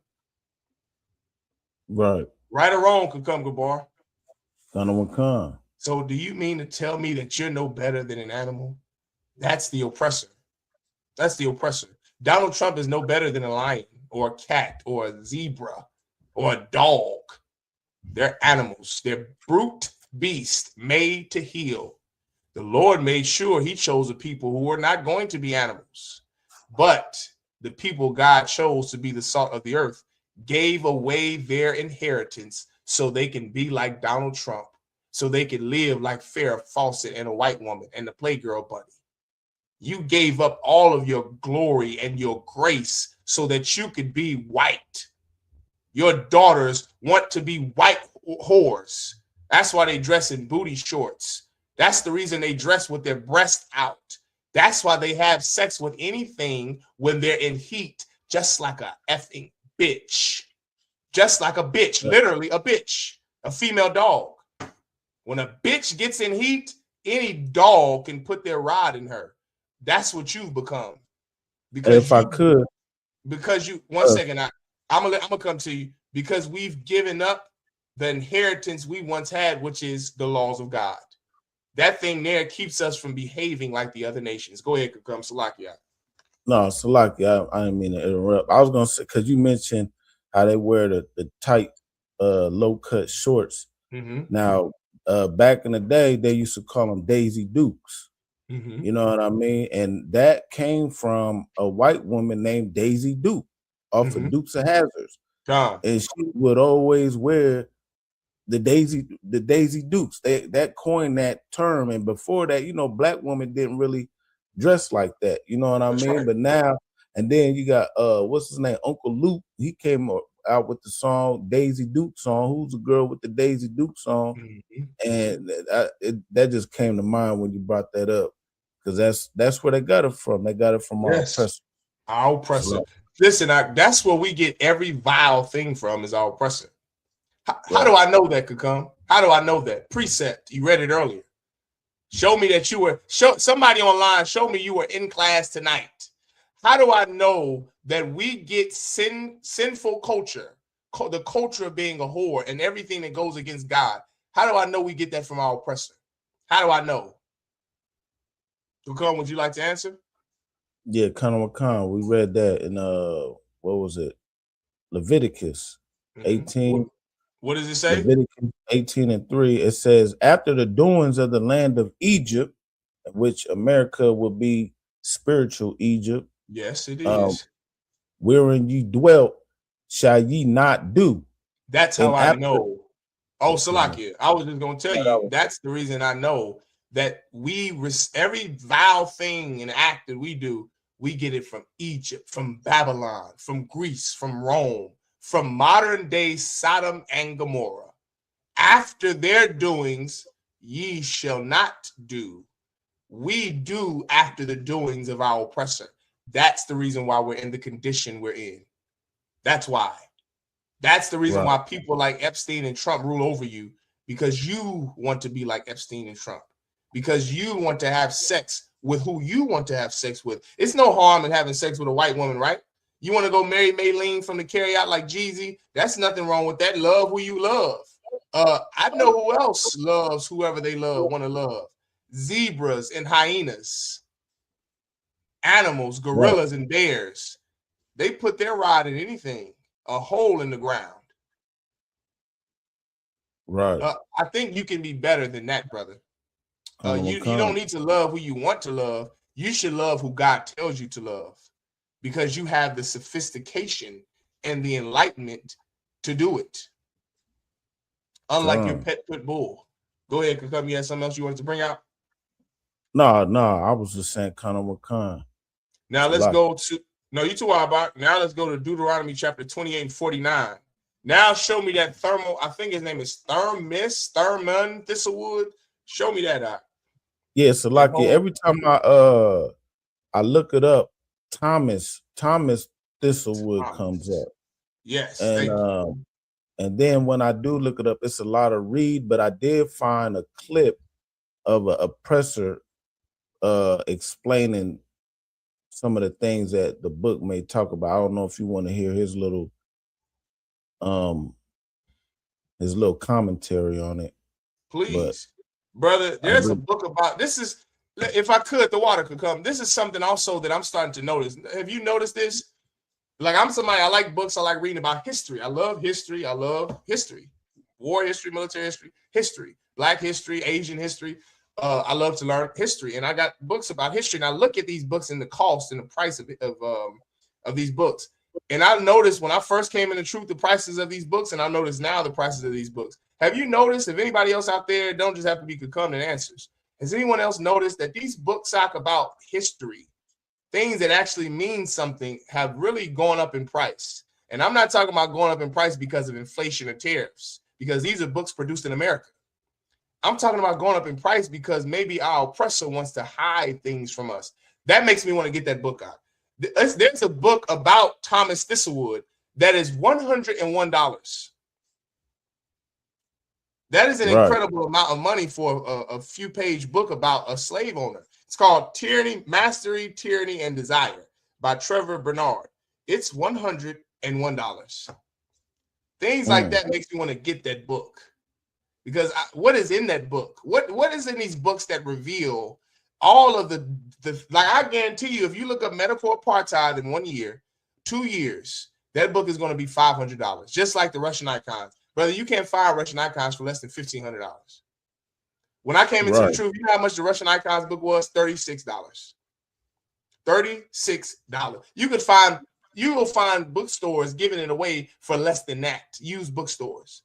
Now, after the truth and the ISUPK have taken over the internet and the airwaves could come, these books are $101. That book about the black swallow of death, a book that the water to General Q, General Kabbalama, he sent me that one for free. Thank God for General Q. Brother, if I had to purchase that book would have been something like $600 for learning about this brother who was the first black, I want to say, fighter pilot over there in France. Like, his life was incredible. He's called the Black Swallow of Death. Read about, look him up. Don't read it. The book is $600. Could come. I know you got the money. Could come as an architectural engineer nut. He's somebody who was an engineering nut, the architect and drawing and college degree here. This is a college kid here. This brother here is college. Him and his rib are just smart and educated, and he's made of money. Look at him. Look at the brother with the glasses on, and he wears the finest headpieces. The headpiece fabric is all, it's Egyptian silk. The brother's made. He's not like me. I didn't go to college. I did not set foot in the college. I just read. That brother did he went to school. You understand, and has the money. Listen, now you go buy everybody that goddamn Black Swallow of Death. That book is like $400. Like, I'm not playing. The Russian icon is $1,500. In a year, medical apartheid is going to be $150 now. Because it reveals things that white man, our oppressor, does not like to be revealed. Our oppressor doesn't want the truth revealed. And that is clear throughout history. And because black people, we're off the plantation now, massa. We freeze now, massa. We read, could come. And the white man does not like that. He doesn't like us learning and getting educated and going to school, becoming doctors and lawyers and pediatric neurosurgeons. He does not like that. He wants us to remain his slave so that he can pay us what he wants, and he can do to whatever he wants to us, like he did those little girls in the Epstein files. That's the whole reason they even study eugenics, because they're trying to figure out how the hell are people who have been oppressed like this for so long is still better than us. How do we get their genes? How do we do it? I'll pay $50,000 for them. Why? Because these people are incredible. They are the salt of the earth. Give them a hand. These people are the salt of the earth. They're the light of the earth.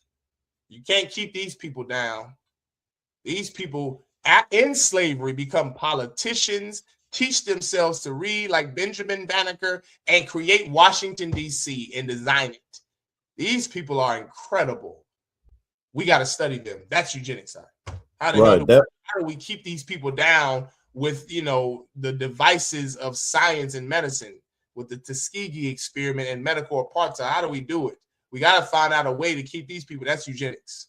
And then they use people like the Proud Boys, the Ku Klux Klan, and Donald Trump to oppress you more and more, to make you scared and more scared of what? To learn and get educated. Brothers and sisters, go get educated and learn. Get every book you can find on the truth about our history and the history of your oppressor, and go be lawyers and pediatric neurosurgeons and engineers and scientists, because your nation needs you. Go ahead, Kukumba Bar. No, I was going to bring out, that's like the black woman that used back in the 50s, Henrietta Lacks. Yes.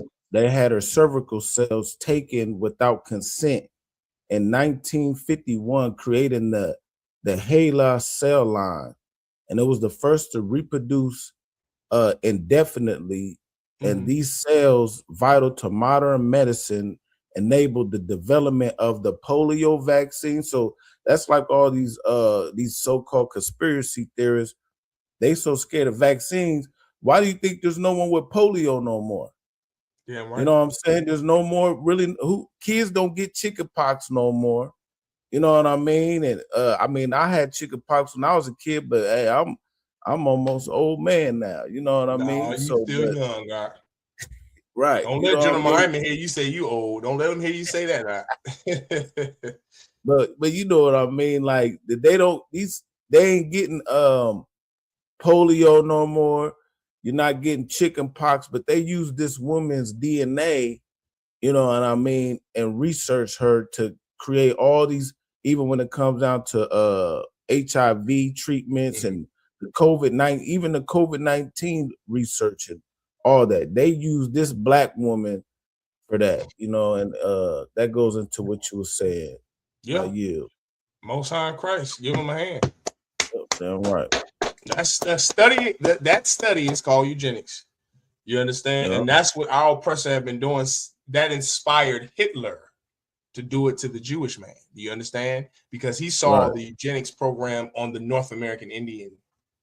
He saw that on our brothers from the tribe of Gad and Reuben here in the southern United States of America, Florida, Bama, Mississippi, Louisiana, Oklahoma, Texas. And he said, we got to figure out these people. We got to keep them down.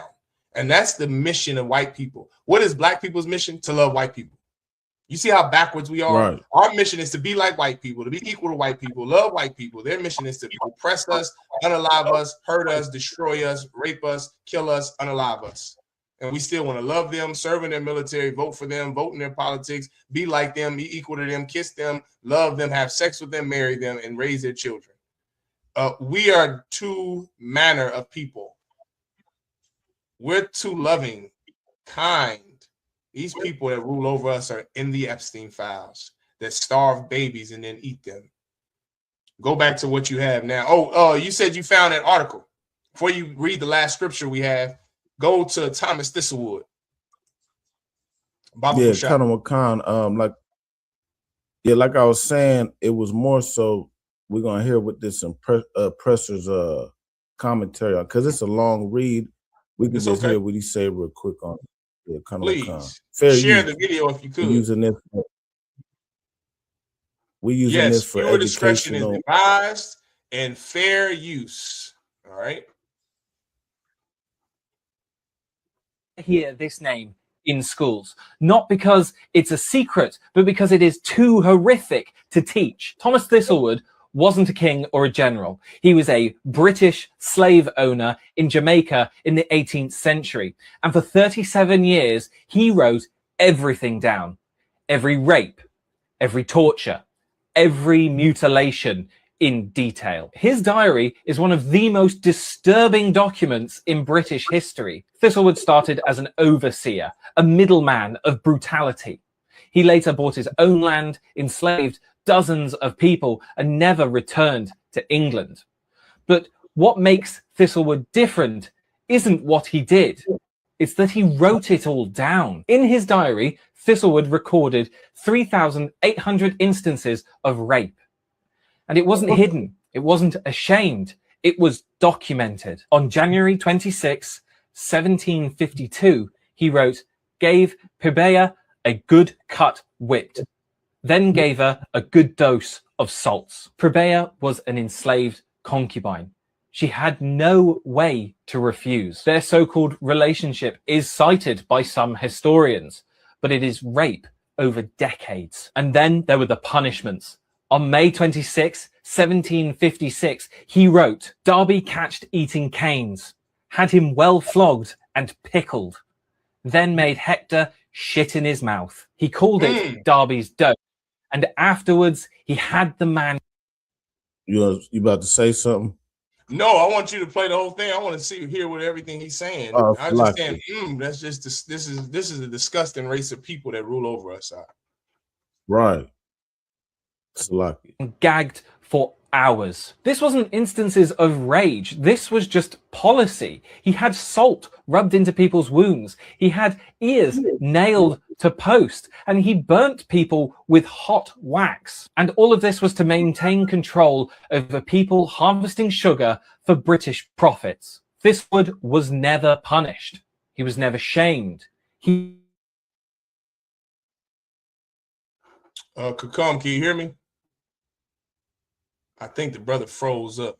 I think he froze up. Kakam, you froze. If you can hear me, you froze. A monster, and there is no doubt.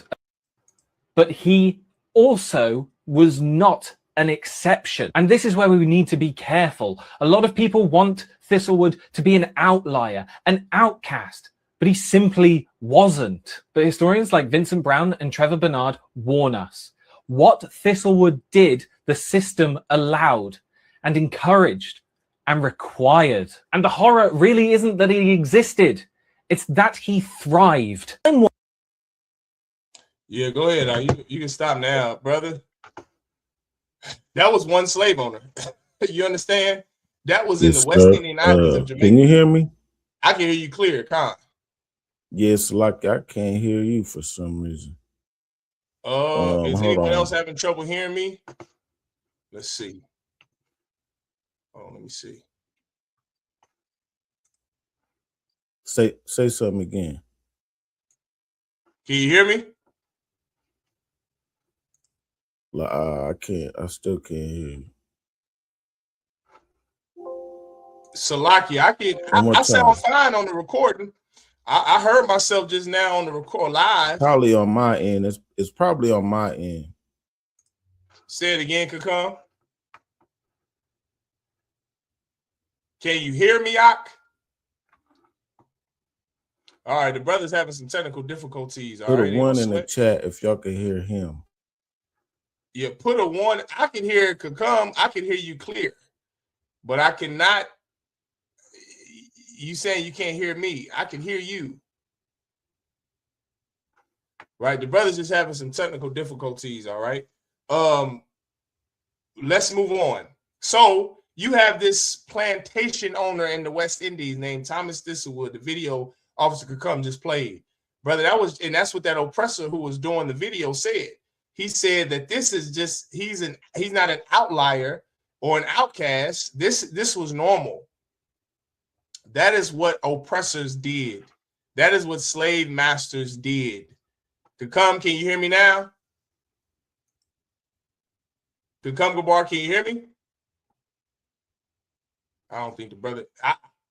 I can hear myself in the broadcast, so I think it's just your side. I'm having some technical difficulties, but don't sweat it. Kakam, don't sweat it. Ain't no sweat out. All right. This cat was not an outlier. He was the norm. That's what slave owners did, and he was something that was disgusting. He did things. Did you see? He made the slave eat another slave's feces, their dung. They said in this devil, he was an outlier. In this, he would document every evil, disgusting thing he did. Most slave owners didn't. Some slave owners didn't. He was one that did. Some British devil from the West that had a slave plantation in the West Indian Islands. And that's what he did. Now let's show you the scripture. Also, to that point, you see that white boy who was given an account of what Thomas Thistlewood did, right? Now we're going to get into the Bible. Let's go to, this is our last scripture. We're going to finish off here. Deuteronomy chapter 28 and verse 49. Khan, I'm back, Salaki. Can you hear me, Kakam? Yeah, I can hear you now, Salaki. Oh, sorry, Christ. Give the brother a hand. Now let's go to Deuteronomy 28, and it was at 49. I told you the whole, give me that scripture, right? And before he gives me that scripture, this is something I want everyone to, if you're Black and Latino, I want you to pay attention to this. You're going to notice a lot of white allies, a lot of white people who are good white people who are making videos about Trump, who are making videos about devils like Thomas Thistlewood. And in your ignorant Christian Black mind, you think that they love you and that they have compassion, unlike their race. You think they're good white people. You think they're an outlier. You think they're exemplary to their race. Let me tell you something. After the Civil War in 1865, when it ended, can you hear me, Kakam? Khan. Okay, no sweat. You look froze for a second. I didn't know. The Civil War ended in 1865, Kakam Gabar. 1865. 4 days after the Confederacy found out that the Civil War ended and that Abraham Lincoln freed the slaves, the devil John Wilkes Booth, 4 days later, unalived Abraham Lincoln for the Emancipation Proclamation and the Civil War. For them freeing the slaves. Let me tell you what white anger is. What white anger looks like. You want to know what white rage and white anger looks like? It looks like Abraham Lincoln being assassinated. That's what that looks like, Kakam. Let me tell you, Black people, something.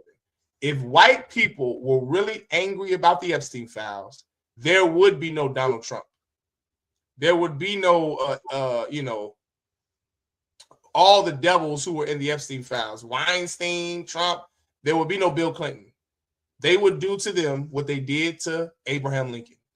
That is what real white anger looks like. So don't be fooled by white people who make videos on social media about their own people, their own races,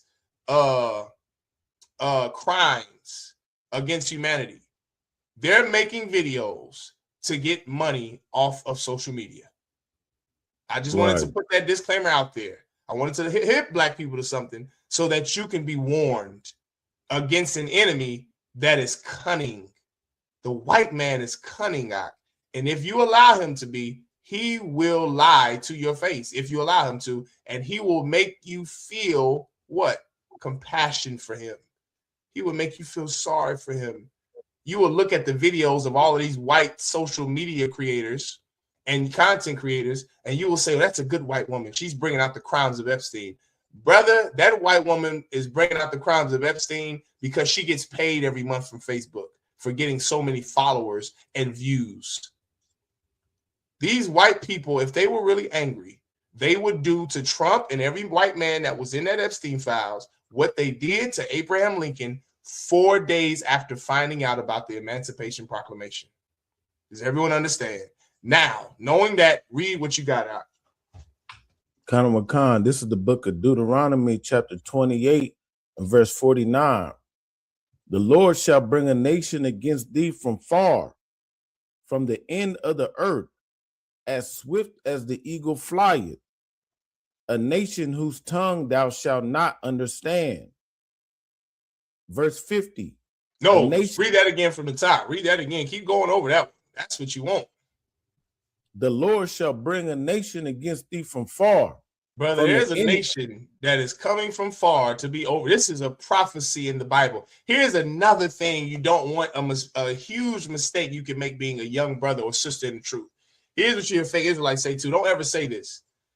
Because our slavery was prophesied of in the book of Deuteronomy, what we're reading right now in the Bible, that means that we had to go into slavery. Don't ever say that.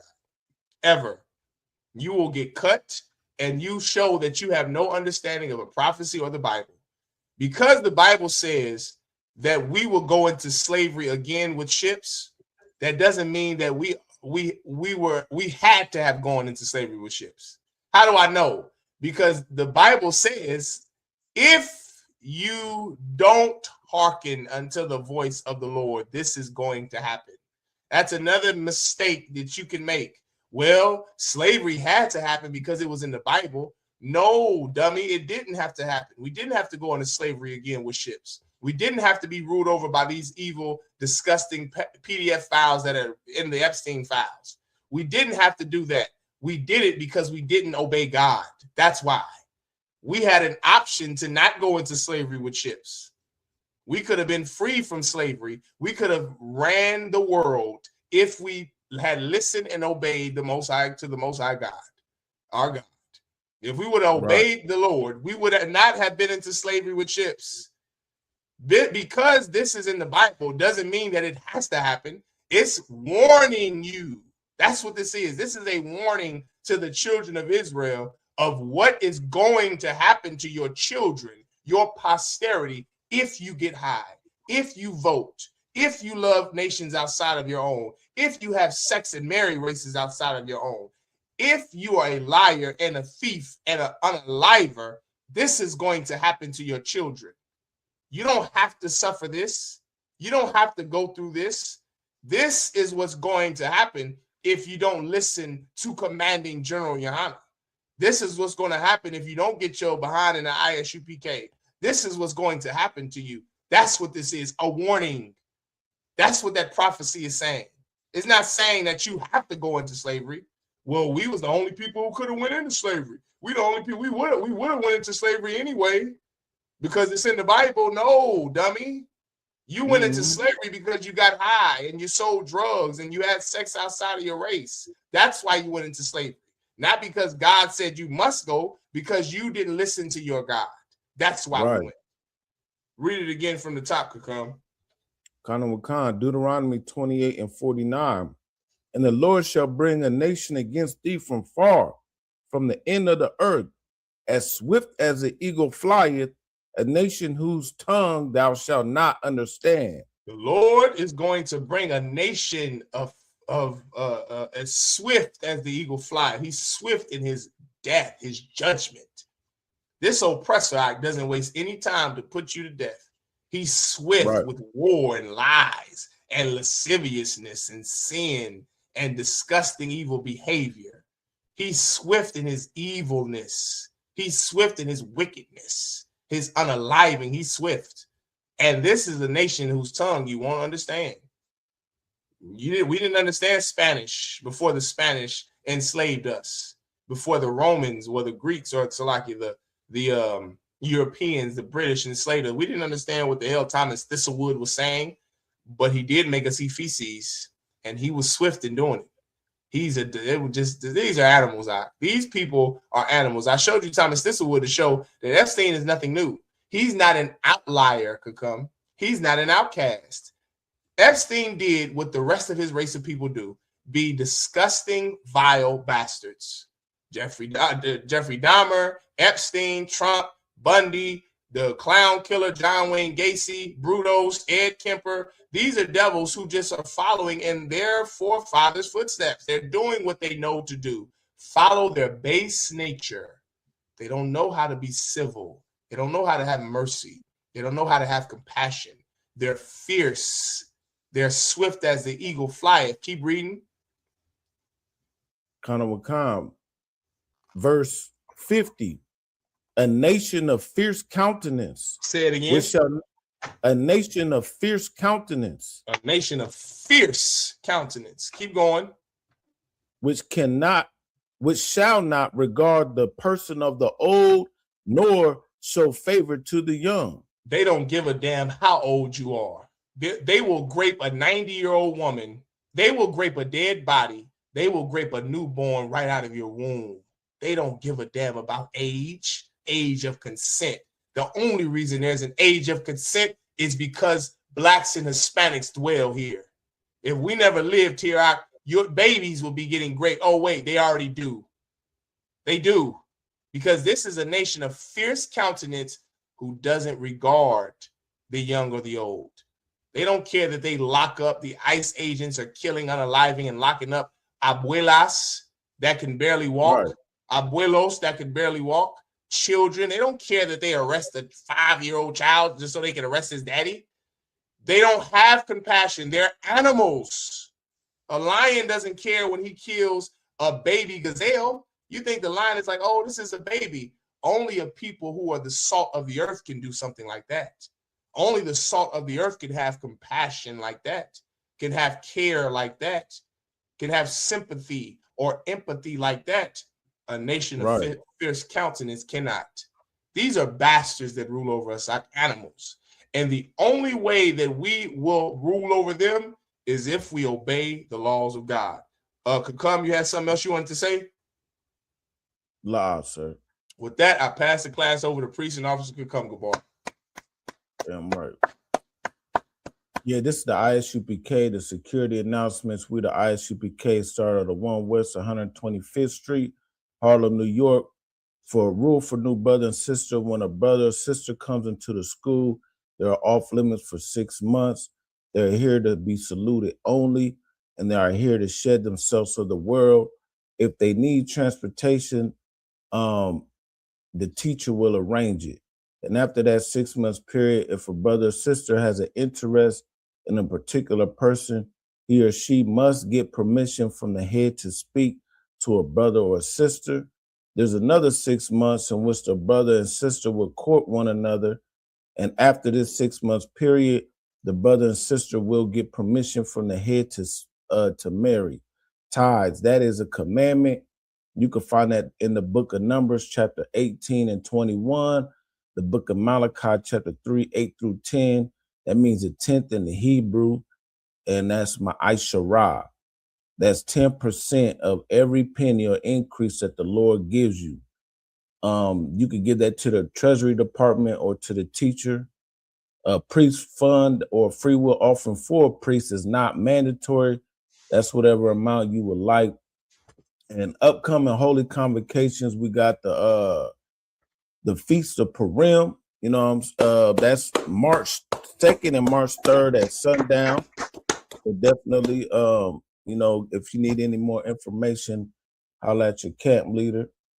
And also, of course, we got the Lord's 57th annual Passover. That's April 4th down in Houston, Texas. You know, we got the slaughtering of the lamb. We got the all black party. We got the Passover itself. Then we got the Feast of Unleavened Bread. Like we bringing out earlier, a whole week of definitely of functions or whatnot, you know, brotherhood and sisterhood. So it's down in Houston, Texas. And other than that, I don't think we got anything else coming up. You guys got anything coming up? Okay, kind of one. So yeah, so the Feast of Purim, March 2nd and 3rd, and then April 4th, the Lord's 57th annual Passover. And if any brother or wants to come into the school, be a trooper, man, you need to start wearing all black, boots, shirts, pants, headband, war scarf. And with that, Amajim, we're going to give a courtesy salute to the sister, men of Israel, Amajim, which means to stand. Amajim Shabbat. Come. You said we're going to give a courtesy salute to the sister? No, I said to the teachers. Okay, Salaki, go ahead. Proceed. I apologize. Salaki, yeah. Yeah, we're going to give a courtesy salute to the teachers, men of Israel, Amajim, which means to stand. Amajim Shabbat, Amajim Barak, Yahweh Hashem Yahushua Barakatah. Yahweh Hashem Yahushua Barakathum. Yahweh hands down. Sorry. We're going to turn. We're going to give a courtesy salute to the sisters. Sisters, Amajim, which means to stand. Men of Israel, Amajim Shabbat, Amajim Barak. Yahweh Yahweh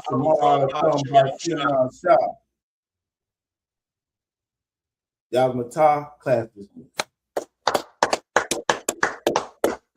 Damn right, Shalom, mighty man. The water again, Shalom. Another good class. Most High Christ. Shalom, Israel. It's that time again. The I.S.U.P.K. under Commanding General Yahanna presents the Lord's 57th annual Passover. That's right, the Lord's 57th annual Passover, April 4th, 2026 in Houston, Texas. All Black, Hispanics, and Native Americans are commanded to observe the Lord's Passover. This will be the biggest Passover to date. You do not want to miss this. Fresh lamb, fresh wine, and bitter herbs as commanded by the Most High. Only $200 per person, ages 17 and up. The biggest event of the year. There is only one Passover, and it's under Commanding General Yahanna. See you there, Israel. Shalom. Train for war, men of war, and war like apparel. Prefer our leaders, can't get between us. Watch where you stepping.